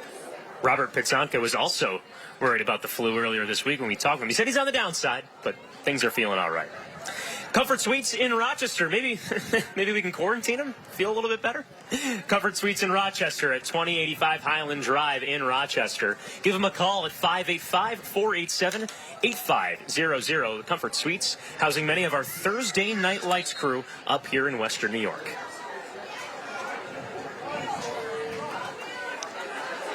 Now that could be Trevor Berry on the sideline here at the bench. Trevor Berry's had his head down for most of the day dealing with the flu. You remember Michael Jordan in the flu game? I mean, he had his head down for most of that contest against the Jazz. Michael Jordan could play with one leg and still beat everybody back in the day. Berry's got a little bit more ways to go. Yeah, I don't know if TB and MJ are the same. First down. Kleitz rips, but it's incomplete. Looking for Alex Miller again. Now, Scott, Iroquois has looked at Alex Miller a lot in this half, in comparison to Nate Blair, who was the leading target for the team in the first half. Well, I think what you're seeing is the coaches are aware that you're getting more, you're getting a double coverage on Blair right now, and so they're trying to spread the ball around a little bit because they can't be a one pony show right now without Trevor. They still got to keep working, and that's what Coach is doing. They're always getting better, always going to try, even though they're a great ahead lead here. Oh, snap over the head. Can Kleitz get there? The ball's still loose, and Lakeshore scoops it up. They've got the ball inside the 20. The first mistake for Iroquois today, and the Eagles take advantage of it. And that's just as fast as it can turn around. One penalty to take away a touchdown that should have sealed the win or could have sealed the win, and one play, just a bad snap made by a young man who's only in his second varsity game, and now the tide is back and an opportunity for Lakeshore. And that simple as that. And Kleitz even had it first, but then Nick DePasquale got the football. And now Lakeshore, they start inside the red zone. The Willoughby Insurance red zone. Will when nobody will. Oh, that one might have got me right there. First down for the Eagles. Rob Gillette, the quarterback, in that shotgun. Fakes the give. Rolls out. He wants 6. The pass is complete inside the 10-yard line. One play and one first down. Only the second time they've completed a pass rolling to the right, again to the short side of the field, but that was one they needed down here right now. Look at that catch from Troy Kennedy. Wow, he kept the left foot in all the way. Let's take another look. Did he get his toe in there? Yes, he did. 6'6", 210 pounds. What a great catch. Troy Kennedy is a man we've been waiting to see today. 6 foot, 185-pound tight end. 8 catches for 161 yards this year and a score. An Interstate Batteries first down after that play. Here's the first and goal. Give to Hopkins. He follows the left guard, but can't get into the end zone. Down at the 1. Both teams running very similar offenses as far as what they're doing is they're giving that running back from depth. They're giving him the ability to read the blocks of the offensive line and choose their hole. Great search play. What do you think Lakeshore goes with here on second? I think you go with the exact same play. Hopkins is far away from Gillette under shotgun. Gillette bullies his way forward. He's got to be in. That's a touchdown for the Eagles. Great play. Rob Gillette's second rushing score of the game. The Tim Hortons touchdown makes it a one-score game if the point-after attempt is successful. Like their head coach said, we're going to run and do what we do because our offensive line is playing well today, and he is right. That last drive was great. Short field, yes, but they did exactly what they needed to do to get the points on the board.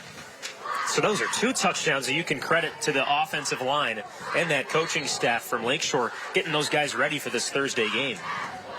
Gillette's made a case for himself of being the toughest guy in the field today. I'm going to tell you that. And potentially for the William Matar Player of the Game. Yeah, he'd be the guy for Lakeshore. Iroquois calls a timeout right before the 2-point conversion attempts. It's Rob Pitzonka, former UB linebacker himself. Played for us when we were back there in the 2000s, early 2000s. Great player. Let's take a second look at the touchdown here from Lakeshore. What do you see here, Coach? Great surge by the center getting up to that linebacker. He got skinny, and that's the key to that right there, because if that linebacker got any push on that nose, the center snapped the ball, turned his shoulders, and got up onto the linebacker. Everybody else converged with an inside step, and the quarterback just followed him in. Very nicely done. We'd like to give a big shout out to Elma Town Grill for feeding us before today's game. Visit them in Elma, 716-651-4619. Beef on Weck. I got to talk about it again. It's life-changing stuff, man. Well, it's the beef up front that's scoring all the touchdowns here in the second half. The Weck seeds, Rob Gillette. Here's the 2-point conversion attempt. Gillette tries again. The flag comes out on the far side. 2-point conversion attempt unsuccessful, but hold on a second. Let's hear from our referee, Ken Harris. Hold it. We got offsides on the defense, number 55. Lakeshore with a round of applause behind Ken Harris. They'll go for this again. So now the attempt goes from the 2 to the 1. They try They haven't stopped them yet. The city of brotherly shove again? Yeah, they haven't stopped them yet, so. Let's see what the Eagles go with. If they get this 2-point conversion, it's a 1-score game. Gillette under center. Pushes his way forward. There's a lot of green and white in the end zone. But did he punch it in? Yes, he did. The 2-point conversion's good. We're back to a 7-point game at Iroquois High School. Rob Gillette's going to need an ice bath after this, and Dan Russell might be the guy to make sure he gets home safely. 3 times in a row, that's a gut check. Yeah. That's a gut check. Here we are, we're lining up, and we're pushing you into your end zone. That's a gut check right there. Nice job.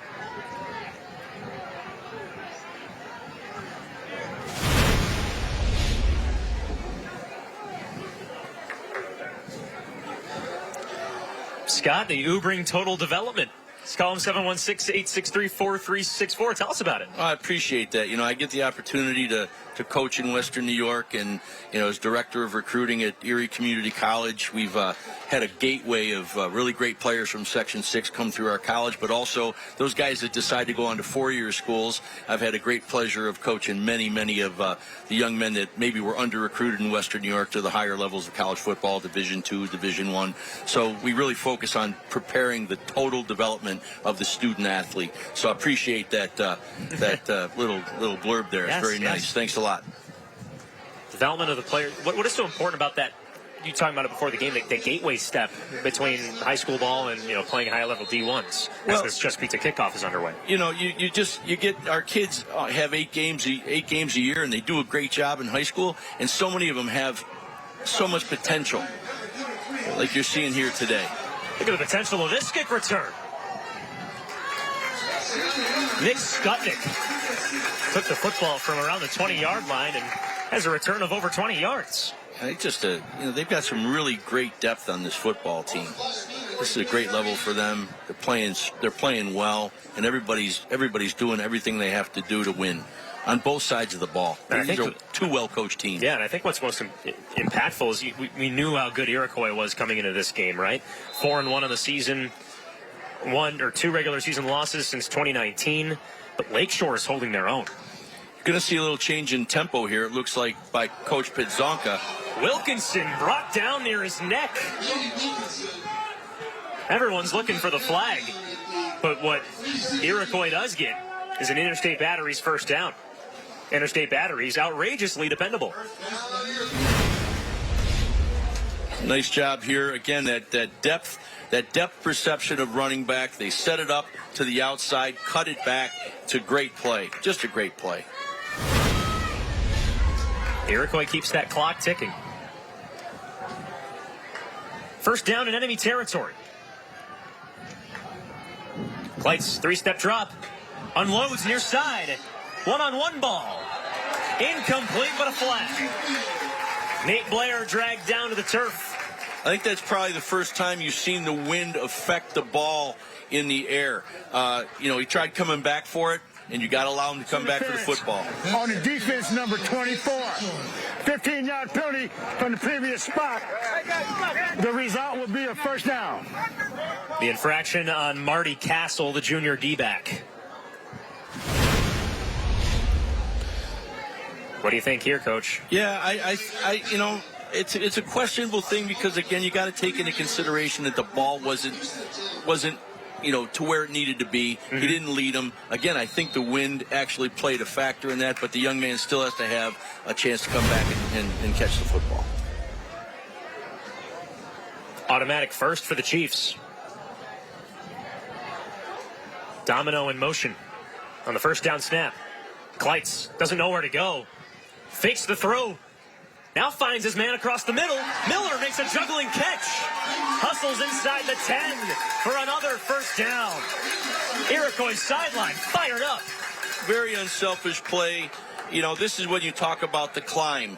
He could have taken that ball and carried it himself, but he saw the opportunity to get rid of the ball. Great work. Committed, little things, intensity, mental toughness, and brotherhood. The motto that Iroquois lives by. Wilkinson rushes it inside the Willoughby Insurance red zone. Willoughby will when nobody will. A late flag comes out at the end. We got dead ball. Personal foul.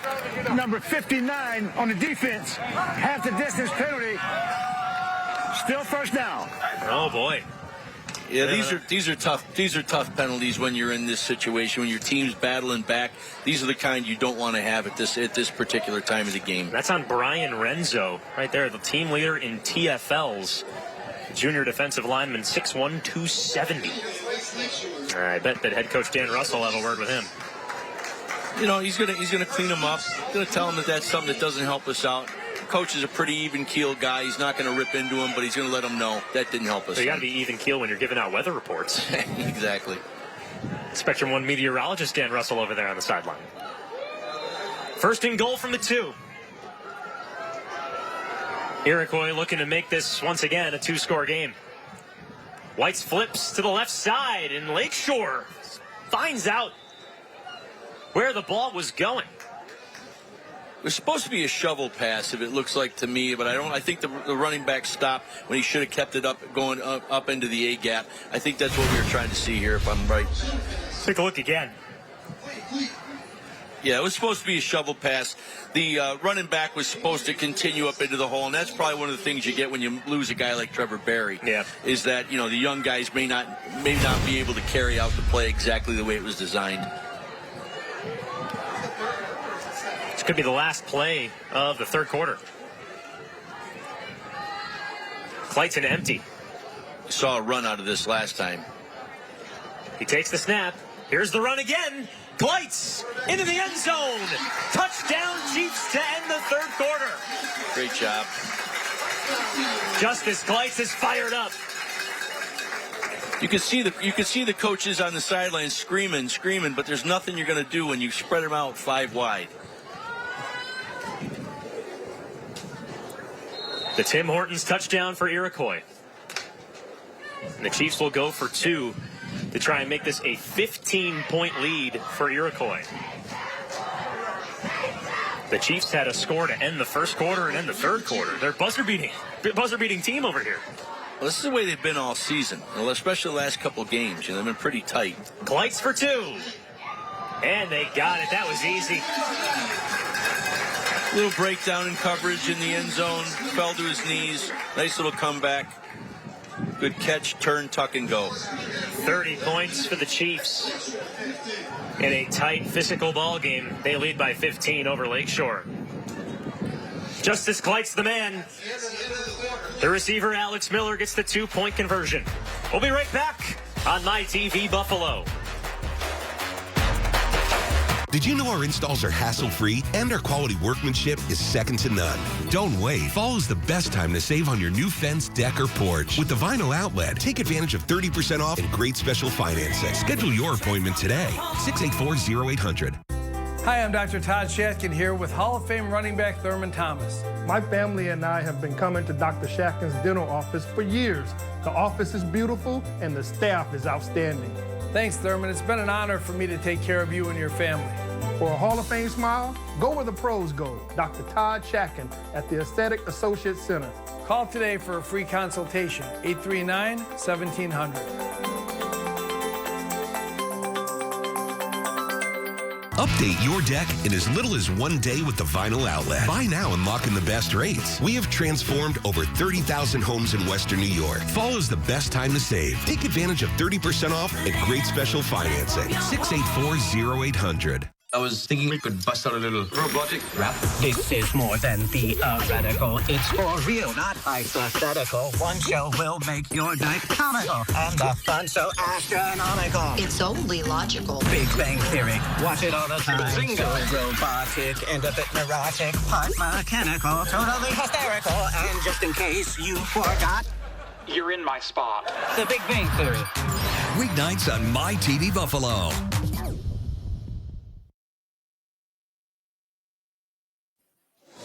Today's closed captioning is exclusively brought to you by Excellus Blue Cross Blue Shield. Excellus Blue Cross Blue Shield. Live fearless. It's a windy, gorgeous night for football here at Iroquois High School. The Chiefs just scored a touchdown to end the third quarter. And Scott, let's take a look at this play. Well, we've seen this before, and you called it out the first time. And they lined up in it. We knew exactly what they were going to do. It's a great little Q zone read.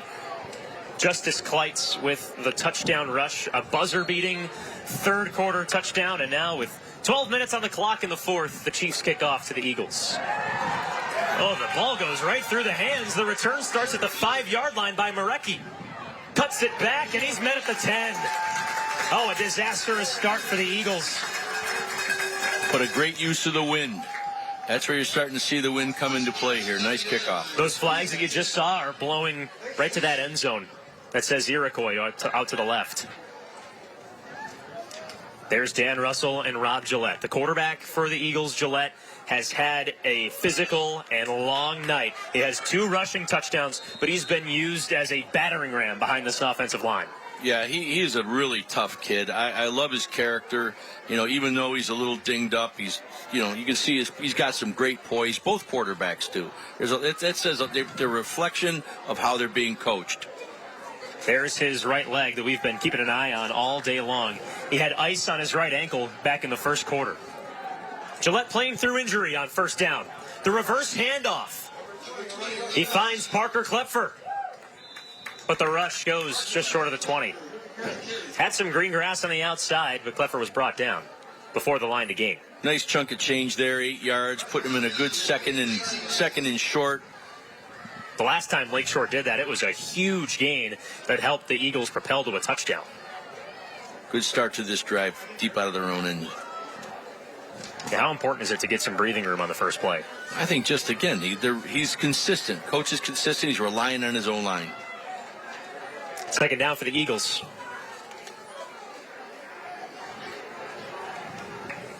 Gillette gives off to Hopkins. Rush between right guard and right tackle. Forward progress is close to the yard to gain. And the officials wave for a first down. Making an Express Windows first down. Now installing windows as low as $329 within 5 to 6 weeks. What do you see there, Scott Pilkey? Just a great scrum. I love that even though they're behind, they're battling. And this has been a great trench warfare up here against these two teams. Just really, really tough kids on both sides of the ball.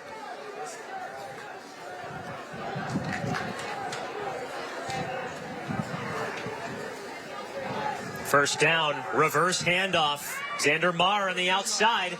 Gets past the defensive backs, and he's one more level, but he can't get there. Just short of the yard to gain. The second time we've seen an end around on this drive from the Eagles. Nice little wrinkle because, like we said, the first time they went to it after the break and the adjustments that Iroquois made at halftime, they stopped it the first two times they tried running the regular power. This is their adjustment to come backside. Now they're back in the game with their power run and with a little reverse added onto that. Nice job. You just saw Alex Miller, who made the tackle on that play. Eagles are moving on this drive. Here's second down. Gillette rolls out to the right, nods his head, lofts, complete, finds his tight end Kennedy just past midfield. That's what that type of run has opened up. And they said in the beginning of the game that this is what they were hoping to be able to do, was to get downfield with Kennedy and the power. So you're seeing Coach stay true. Is there a penalty coming back? A late flag picked up at the 25-yard line. Both teams are hustling back to the 25. Oh, boy. That's a shame because that was a pretty play.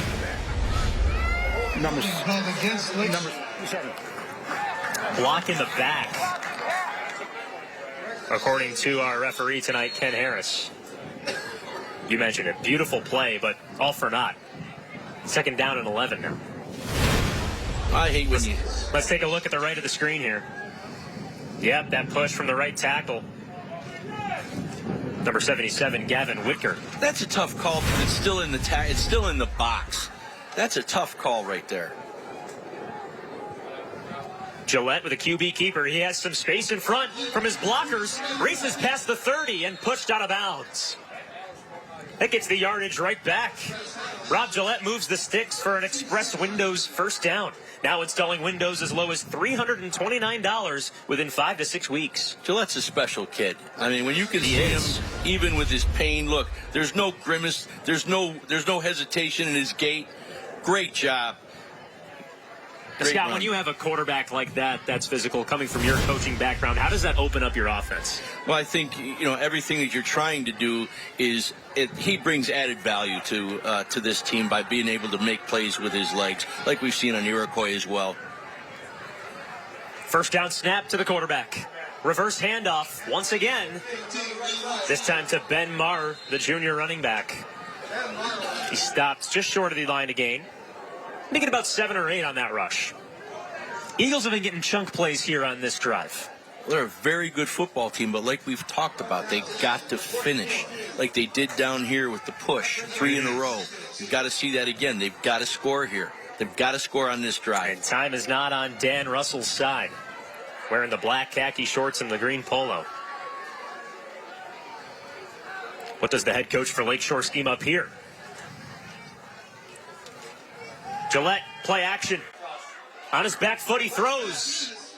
Almost a one-handed catch from Kennedy, but it's incomplete. Ball came out a little late. There was an opportunity in that crossing route early, but everybody caught it on the play action. Obviously they're trying to go to their big guy Kennedy here. Obviously in the fourth quarter, he's going to be key to them getting behind the two deep coverage that the Iroquois has been showing most of the game. Why wouldn't you want to go to Kennedy, man? It's 6 flat, 185. It's a D1 frame right there, my friend. That's Scott Pilkey. I'm Joe Puccio. Thank you so much for joining us here on Thursday Night Lights. It's been quite an entertaining ball game between Lakeshore and Iroquois. Coming down to the wire. Pivotal play here. Could be the biggest play of the game.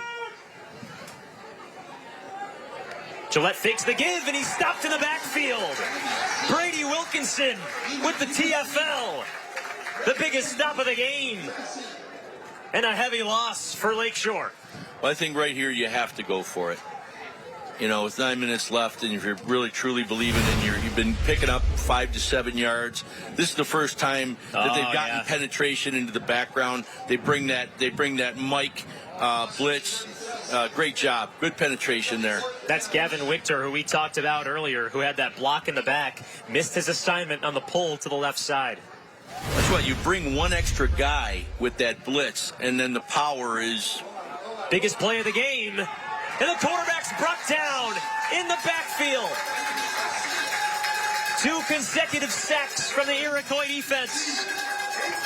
Turnover on downs. That might just end this game.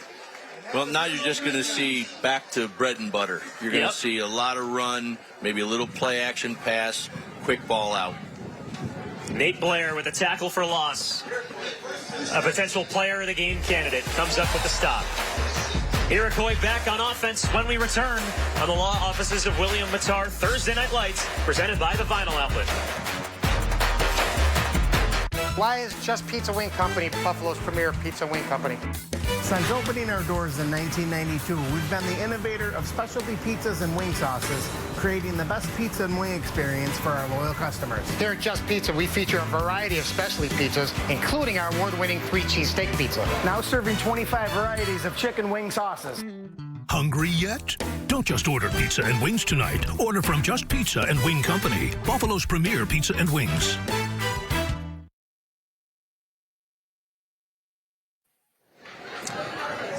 Today's awards, post-game awards, designed by Niagara Awards.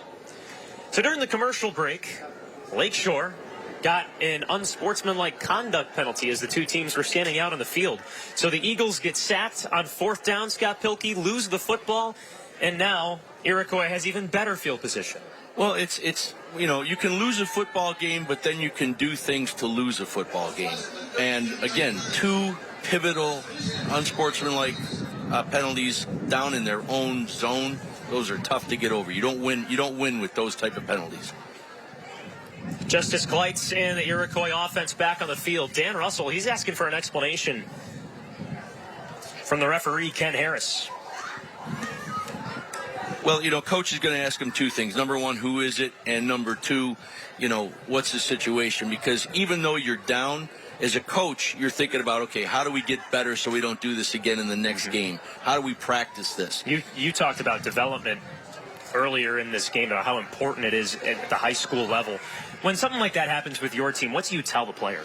Well, you know, I think the biggest thing that when you're talking about development, it's the maturity of the player. It's how to handle yourself in all these different situations. That's why when you practice, you create scenarios so that people understand who they have to be in those scenarios. Red zone, 4-minute offense, whatever it is, especially down here in tight spots when you still have a chance to win the game. The Chiefs start off in the Willoughby Insurance red zone. Willoughby will when nobody will. Running back Wilkinson off to the right of Justice Kleitz. 1st down. Zipped out left, caught by Blair. Almost stopped in the backfield, but he tiptoes and trips his way near the 10-yard line. Nate Blair is a player of the game candidate. He had an 86-yard touchdown reception back in the 1st quarter, and on that defensive stop, the turnover on downs, Blair made the sack on Gillette.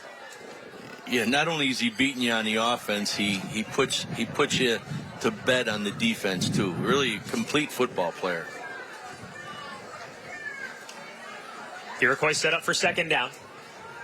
Wilkinson scrambles up the middle, bullies his way forward, still on his feet, and he's pushed into the end zone. Touchdown Chiefs. That's finished. It's a complete team effort from Iroquois at home. That is finished. That's a great job. Stepping in when the big man goes down and still delivering that type of effort. Great work by up front and everybody else. There is a flag here, Scott. Hold on a second. Sportsmanlike conduct, number 56.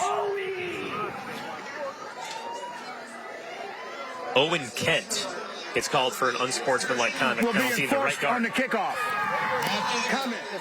That's the right guard for Iroquois, the unsportsmanlike. Now we've seen both sides have an unsportsmanlike conduct penalty today. Well, I respect what the refs are doing. You know, this is something that they're not taking anything. It's a comment that some young man just made. Hey, look, win. Just win. Go back to your sideline. And both of these coaches don't teach that, I guarantee you. Talking to Rob Pitsanka, you just got the vibe that this team is is strict. They are disciplined. They run a tight ship, and it shows with the record. Same thing with Lakeshore. This team's 3-2 this year, and they run a tight ship. Well, it's also telling you the kind of where's the real effort happening in the trenches. Everybody that's gotten one of these penalties has been a defensive or an offensive lineman.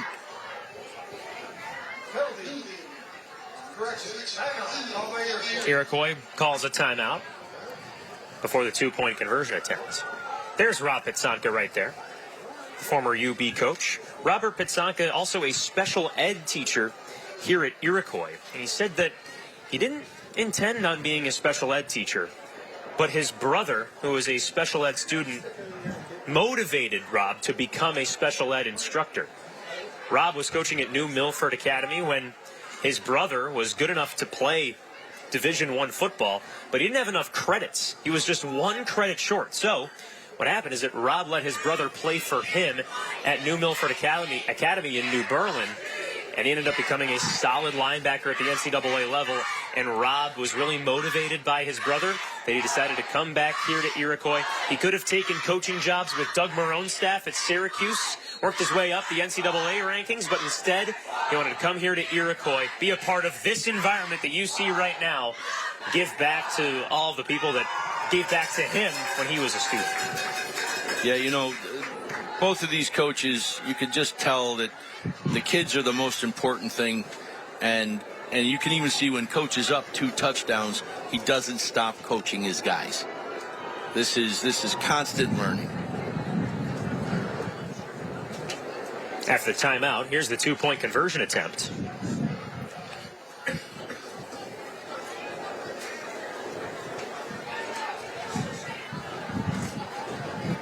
Two-point conversion would make it 38-15 and extend the number of possessions you need to win this game.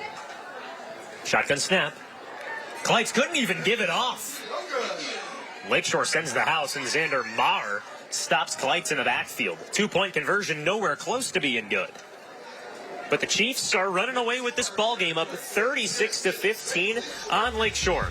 We'll be right back on My TV Buffalo.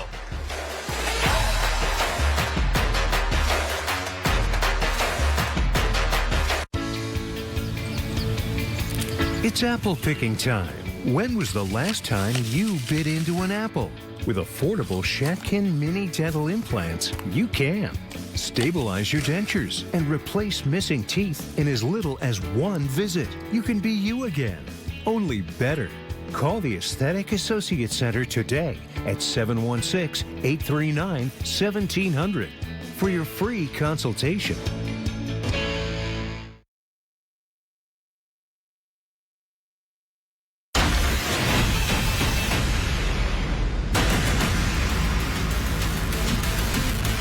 Iroquois Chiefs. He had an 86-yard touchdown reception back in the first quarter. He has made some stops on defense as well to turn the tide for the Chiefs. No question, he's the best football player on the out of both teams tonight. Love his effort, his finish, both offensively and defensively. Very well deserved tonight. His head coach, Rob Pizzonka, said that he played against Rob Gronkowski in high school, and Nate Blair reminds him a lot of what Rob Gronkowski was at his age. Yeah, he's a complete player. Complete player. If that's a compliment, I mean, that's got to be the nicest thing you've ever heard. He's just tenacious, you know. He does everything he's supposed to do and more. Nate Blair, 110 yards and 2 touchdowns on offense. He sacked Rob Gillette on Lakeshore's last offensive drive. That was a turnover on downs and resulted in an Iroquois touchdown. And that's what made it this score that you see on your screen right now, 36-15 Chiefs over Eagles. I'm Joe Puccio alongside Scott Pilkey here at Iroquois High School, having fun in week 6 of our Thursday Night Lights season. So after the unsportsmanlike conduct penalty, kickoff starts at the 25-yard line. This should help Lakeshore a little bit. Here goes Parker Klepfer. Met at midfield by the return unit on the Just Pizza kickoff. Just Pizza is Buffalo's premier pizza and wings. Lakeshore starts off near midfield. Well, they've got to come out in the fourth quarter, and the toughest part is that now they got to throw into the wind. The wind is howling behind the left end zone. As you see, Lakeshore's attacking the right end zone. So Rob Gillette, number 7 for Lakeshore, he's got a tall task. Beautiful night for football here in Elma. First down for Lakeshore. Gillette zips it out left. Cole Marecki can't get past the line. A tackle for loss for the Chiefs. And a huge loss of about 5 or 6 on the play. And there's an injured Eagle on the field, laying near midfield.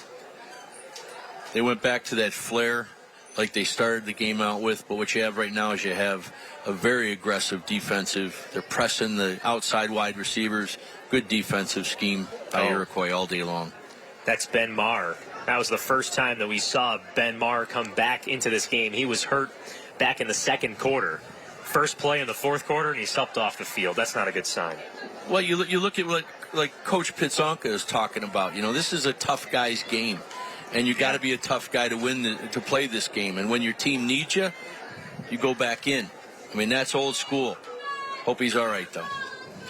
He had quite the quote in the UB Bulls halftime show. If you're afraid of contact, you should play a different sport. Exactly. My goodness. Second down and long. Rush goes past midfield, so a solid gain for the Eagles. Running back dragged down at the 48-yard line. This is another build-up game for these guys. You still got to be playing in the hopes of a playoff opportunity. It's not as easy now for Lakeshore as it could have been, but you still got to keep developing your kids. Pivotal third down call here for Dan Russell and the Lakeshore Eagles. Our player to watch, Rob Gillette, number 7 for Lakeshore, stands in the shotgun. What does the quarterback do on third? QB keeper rushes off the left tackle, has some space, and meets the secondary. That's pretty close to the first down, maybe about 2 or 3 yards short of the line of gain. 4-down territory here, Coach? Oh, absolutely, 4-down territory. The kid's doing everything he can do to win a football game. And, you haven't pulled him yet. It's because he's that key to your program to even battle at this point in the game. 4th down, 2 yards to go. 2 yards and the game to go for Lakeshore.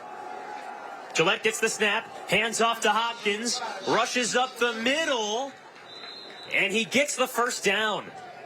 Up to the 42-yard line. It keeps the Eagles in the game for now, thanks to an Express Windows first down. Now installing Windows as low as $329 within 5 to 6 weeks. That deep running back set, again, gives them the vision where they decide to put the ball. And you've seen it on both sides of the ball. It's a great run play by both of them. Been very successful tonight. Lakeshore can't run the ball too much, though, because that clock's ticking. First down. The toss to Hopkins. Gillette even throws a block for the running back, but he's dragged down by Nate Blair, who was trailing the play. The William Matar player of the game stops the running back 2 yards away from the line of scrimmage. Obviously, I'd love to have this young man come and play for us, but I hope there's some college coaches watching tonight, because this young man can play at a very high level. You got to hold your cards close to your chest here, Coach. Yeah, he's a very, very good player. I love watching this kid. Eagles still on offense. Gillette gets the snap, fakes the give. It's an end around. Xander Maurer on the far side catches a block or two and dragged down just before the 35. Almost a TFL, though. We saw Iroquois' defense on the right side of the line almost get to the backfield. See number 5 for the Iroquois Chiefs. That's Brian Enstrom, the senior linebacker, almost made that stop.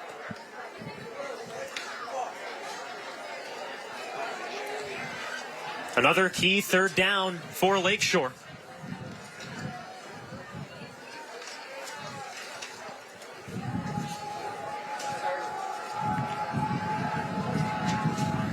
Gillette takes the shotgun snap, hands off Hopkins, rushes to the left side and breaks through the linebacking core for a first down. Lakeshore's doing everything in its power to keep this game alive, but Coach, the time's not on their side. The clock, right now, you look at the clock and you look at the scoreboard and you say, okay, how are we going to finish this game? And that's what Coach is doing right now. It's not about trying to get – he knows what he's throwing into. He wants his kids to score another touchdown and better themselves week to week. That's what high school football is all about, Coach. First down here for the Eagles. No sense of urgency. Robert Gillette with the candy cane stripes on his right leg. First down snap, fakes the toss, end around, another handoff to Klepfer. The return man and specialty skill player for this Lakeshore offense brings the Eagles close to the first down marker. Gain of 6. You know, even at this stage, you're still seeing that they're being true to what they do, a little misdirection, and they're getting better at it. This is a good football team. Better than their record right now.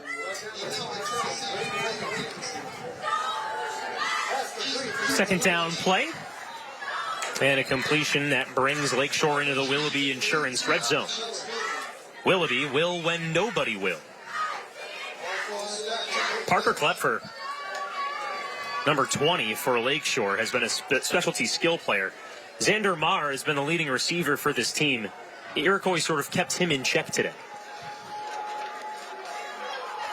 Iroquois is not going to give up the big pass down the field. They're going to keep everything in front of them. And as much as Lakeshore has tried. First down run. Hopkins off the right side. On the numbers, he stays in bounds for a short gain.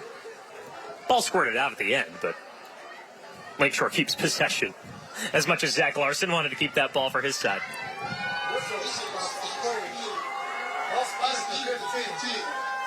With 1 minute left here in the fourth quarter, Coach, Iroquois signs point to a 5-1 record. How do you think the Chiefs fare the rest of this season? I tell you, I think if they stay healthy and get their guys back from flu, Trevor Berry, some other things, you know, this is a very, very complete football team, very well coached, good on both sides of the ball. I see them going to the playoffs and going deep into the playoffs. Rob Gillette close to the line to gain. Lakeshore calls a timeout with 36 seconds left. So we talked about Iroquois, Scott, but how about Lakeshore? Right now, at 3-2, all signs point to a 3-3 record, but this is not a 3-3 football team. No, and you can tell the poise of the coach. They're still learning. He's bringing his guys over. This is not a loss. This is a lesson, and that's the way you got to approach this. You know, he recognizes the talent that he's playing against, and you know, ultimately he's just a good coach, and both coaches should have their hats tipped to him tonight. They did a great job. And let's tip our caps to Rob Gillette. He had a phenomenal day for Lakeshore. The quarterback throwing deep balls, running the football himself. He's battered and bruised. We saw him limping in the first half, and he's a true warrior. He is. He's a very tough young man, a really great football player, and Lakeshore should be very proud to have a young man like this representing them. And what do you think it feels like in the locker room when you see your quarterback play the way he does today, battling this injury? I think he's a selfless guy, and I think the rest of the team, you're not. There's no quit. There's no quit on either side of the ball. I mean, this is a well-coached football team. This is what you want out of your players. Another handoff to Hopkins. That's good enough for a first down. An Express Windows first down, and another timeout called by Lakeshore. So the Eagles want to punch this in before the game ends, come away with a touchdown, scoring over 20 points against Iroquois is definitely something to hang your hat on. It's just it's the build. You got to get prepared for the next game. You never stop preparing. And along the way, if your preparation is right and it's consistent, you're going to win more than you're going to lose.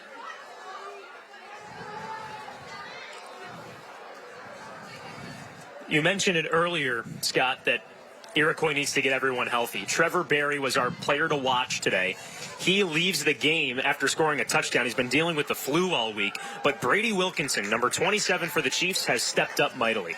Hey, you know, Brady shows that he's got great vision, quick feet, They're going to be fine. They've got depth. You see that now. They've got offensive linemen on the sideline, getting healthy. This is a good football team, and they're deep. The Eagles want 6, and they get 6. Touchdown Lakeshore. Parker Klepfer gets a score. He rewards himself for the spectacular day he's had on the field. But what a way to finish the game, even when you're losing. This is a build. This is a constant build. Nice job, Coach. That's a T-Mark Plumbing touchdown. Let's take another look. Little rollout to the right, which we've seen all night long. He let the ball go, and this is what they tried to do early. Well, this is what they got to do next week to make sure that they can keep pushing for that playoff berth. Lakeshore goes for 2. Gillette hands off to Hopkins, and he muscles his way in. The 2-point conversion's good. Makes it a 13-point ball game with 23 seconds left. You know, you never want to say it's, you don't lose, with respect. You lose with better expectations of getting better the next time around. You can't look at this anything more than a loss of now, but it's going to help these guys because it's character building. And they never quit. They buttoned it up like Coach said. They may not have come on the winning side of things, but they finished the game. It's inspirational to watch, really. We've seen a lot of teams come here on Thursday Night Lights with similar mindsets of just improving week after week after week. There's a lot of teams in Section 6, and the playoffs are going to be difficult for a lot of these schools. So as you mentioned, Coach, it's just all about getting better. Maybe, yes, sure, you might not win this game, but you're down 2 scores with 23 seconds left. That's something you can take in next week. Well, it's the best part of high school football now when you're looking at professional sports, you're looking at college sports with the transfer portal, and everybody else is doing this to get to a certain place. High school right now is still where you can develop the kids over 4 years in your program. That's why these coaches are fathers, they're mentors, they're leaders, and that's why it's so important for them to maintain their poise, to keep coaching, to keep teaching. That's why we do this. A coach is a calling, and both of these guys have it, and all of these players have bought in. The climb, the button it up, they're actually performing. They're not just branding the program. They're actually living by those axioms or whatever else you want to call it. Here's the Just Pizza kickoff. Ball rolls to the far sideline. Return starts at the 11. Return promptly ends at the 16-yard line. Speaking of 16 seconds left on the clock. Iroquois will run most likely just one rush play and get out of here with its 5th win of the season.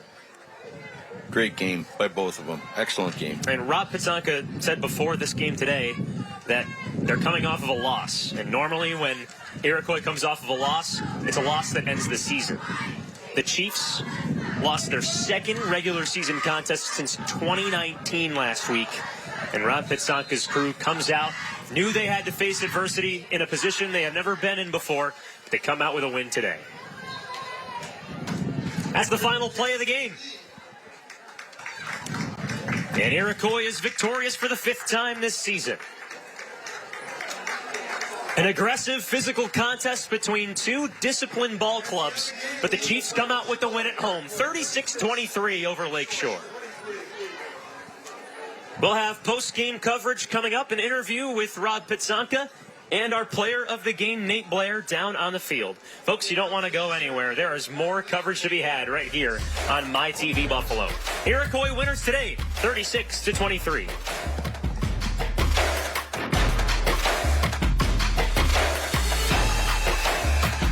At Interstate Battery, we can power anything, big or small. Golf carts, campers, and RVs, and all of your vehicles. Stop in and see us at all 3 of our Western New York locations. Interstate Battery, outrageously dependable. At Express Windows, you can get high-quality vinyl double-hung windows starting at only $329. And for a limited time, buy 3, get 1 free on energy-efficient triple-pane windows. Express Windows. Fast, easy, affordable. Why is Just Pizza Wing Company Buffalo's premier pizza wing company? Since opening our doors in 1992, we've been the innovator of specialty pizzas and wing sauces, creating the best pizza and wing experience for our loyal customers. Here at Just Pizza, we feature a variety of specialty pizzas, including our award-winning 3-cheese steak pizza. Now serving 25 varieties of chicken wing sauces. Hungry yet? Don't just order pizza and wings tonight. Order from Just Pizza and Wing Company, Buffalo's premier pizza and wings. So you're going about 60. Is that about right? Okay, and the airbags deployed? As head of the state's largest motor vehicle accident firm, William Matar is always seeking to gain new insight from car crash experts to keep him at the top of his game. And the neck is still sore? Who ordered the eggs over easy? You single? Dawson Knox for T-Mark, your home team. And cut. Dawson Knox for T-Mark? Dawson, my air conditioner. Dawson, I'm shocked to see you here. Wow. Dawson, come and knock it. We got this.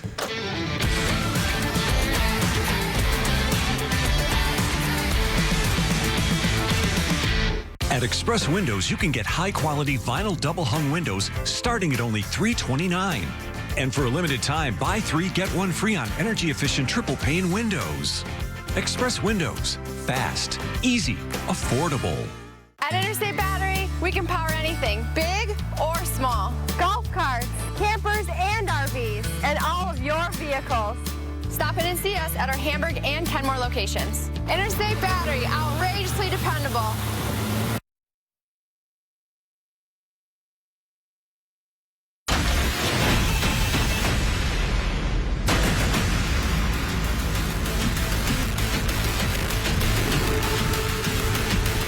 Iroquois wins it today, 36-23 over Lakeshore, winners of Week 5 of the Thursday Night Lights season. I'm Joe Puccio. We're getting ready for our post-game awards ceremony. Robert Pitsanka's crew winners today at Iroquois High School. And we will talk to Robert Pitsanka on the field right now as we'll give him the mini Lombardi trophy. Well, first we'll have a picture taken. I wish I could be in that picture, but unfortunately I didn't win. Oh, no, I didn't win myself an award tonight, so I'll stay right out of it. Coaches, you ready? This Iroquois squad, 36-23 winners, improved to 5-1 on the season. Nick Blair, the player of the game today, we'll hear from him. He had an 86-yard touchdown in the first quarter, and then came up with a tackle for loss in the fourth quarter to propel Iroquois to victory. Well, hey, the team photos just wrapped up, and Robert Pitsanka's crew is getting ready to go for the awards ceremony. And we'll talk to Coach Pitsanka right now on the field here with the Iroquois Chiefs. Coach Pitsanka, just a few questions for you. How'd you think your team performed today? We battled adversity with a bunch of different injuries. Guys were stepping up. They were in some different roles. So being able to handle that adversity accordingly and get the outcome we have, I'm pretty proud of these guys. How does this win propel you guys for next week? I mean, we have a 1-0 mentality every single week. We're trying to win just that week, just that game, because if we have that, we're going to punch our ticket to playoff, which this does for us. And now we're back to our 1-0 mentality for Sweet Home. Coach, thanks so much. We have our William Matar player of the game, Nick Blair. Nick? Yeah, all right. Nick, just a few questions for you, man. How did that 86-yard touchdown reception feel in the first quarter? Felt great. I just saw the end zone and ran. When you see that green grass, what goes through your mind? Don't get caught. And just corn. Corn? Why corn? We sell corn. Go buy corn and pumpkins at Blair Farm. Yeah. All right, that red barn over there. And Nick, defensively as well, how'd you think your unit played today? I think we did pretty good. We just got to stick as a team and keep getting better.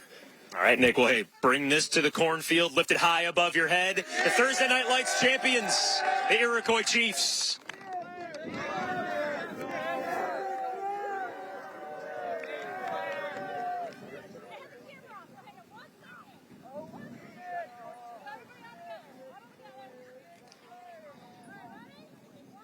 Our next broadcast is next Thursday. Of course, Thursday Night Lights on October 12th.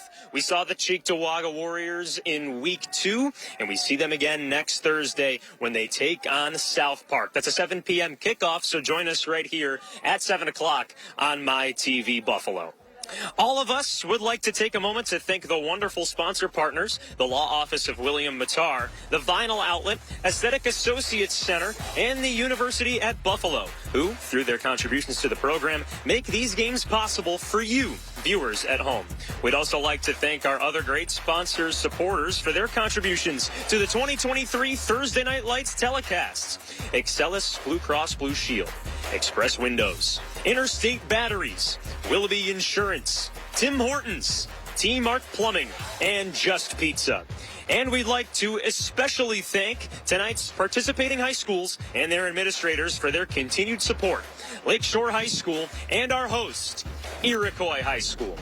That does it for Thursday Night Lights. With our entire crew and my partner, Scott Pilkey, I'm Joe Puccio signing off. We'll see you next Thursday. Iroquois, winners tonight at home.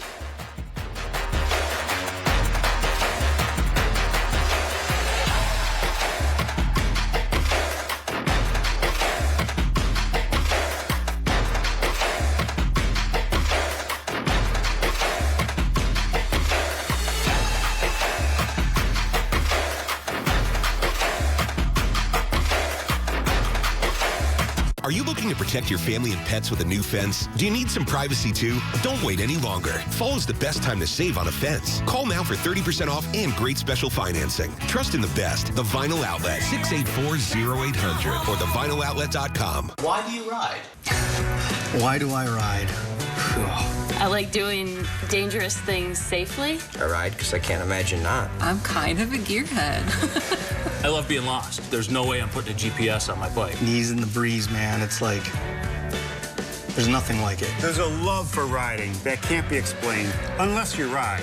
And if you're ever injured on a motorcycle, we're ready to help. Hurt on a motorcycle? Call William Mattar, 444-4444. Detect this. Living with HIV, I learned I could stay undetectable with fewer medicines. That's why I switched to Dovato. Dovato is a complete HIV treatment for some adults. No other complete HIV pill uses fewer medicines to help keep you undetectable than Dovato. Detect this. Most HIV pills contain 3 or 4 medicines. Dovato is as effective with just 2.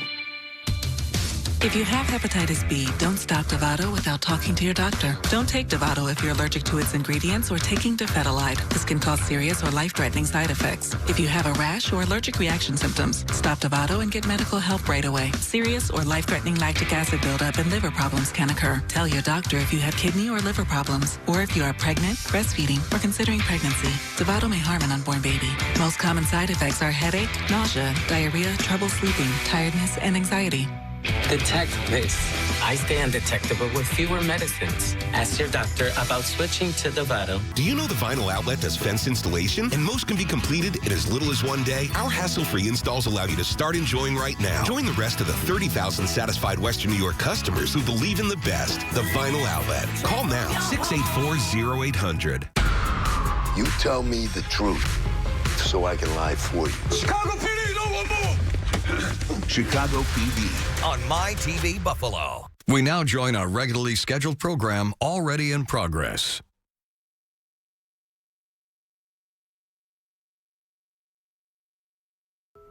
Happy liar, sleepy liar, fib, fib, fib. Feel better?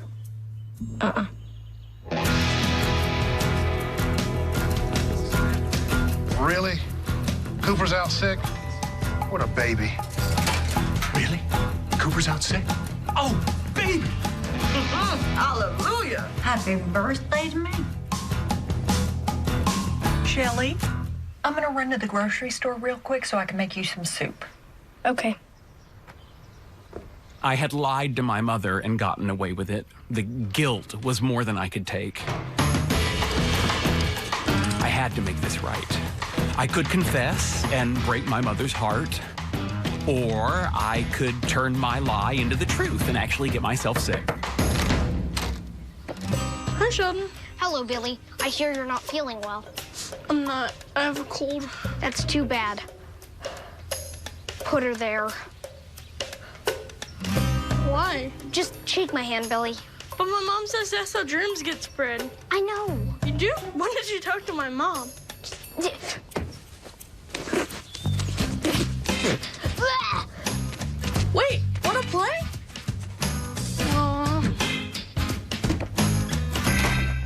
When migraine strikes, are the trade-offs of treating worth it? Ubrelvy is another option. It quickly eliminates migraine pain. Do not take with strong CYP3A4 inhibitors. Allergic reactions to Ubrelvy can happen. Most common side effects were nausea and sleepiness. Ask about Ubrelvy.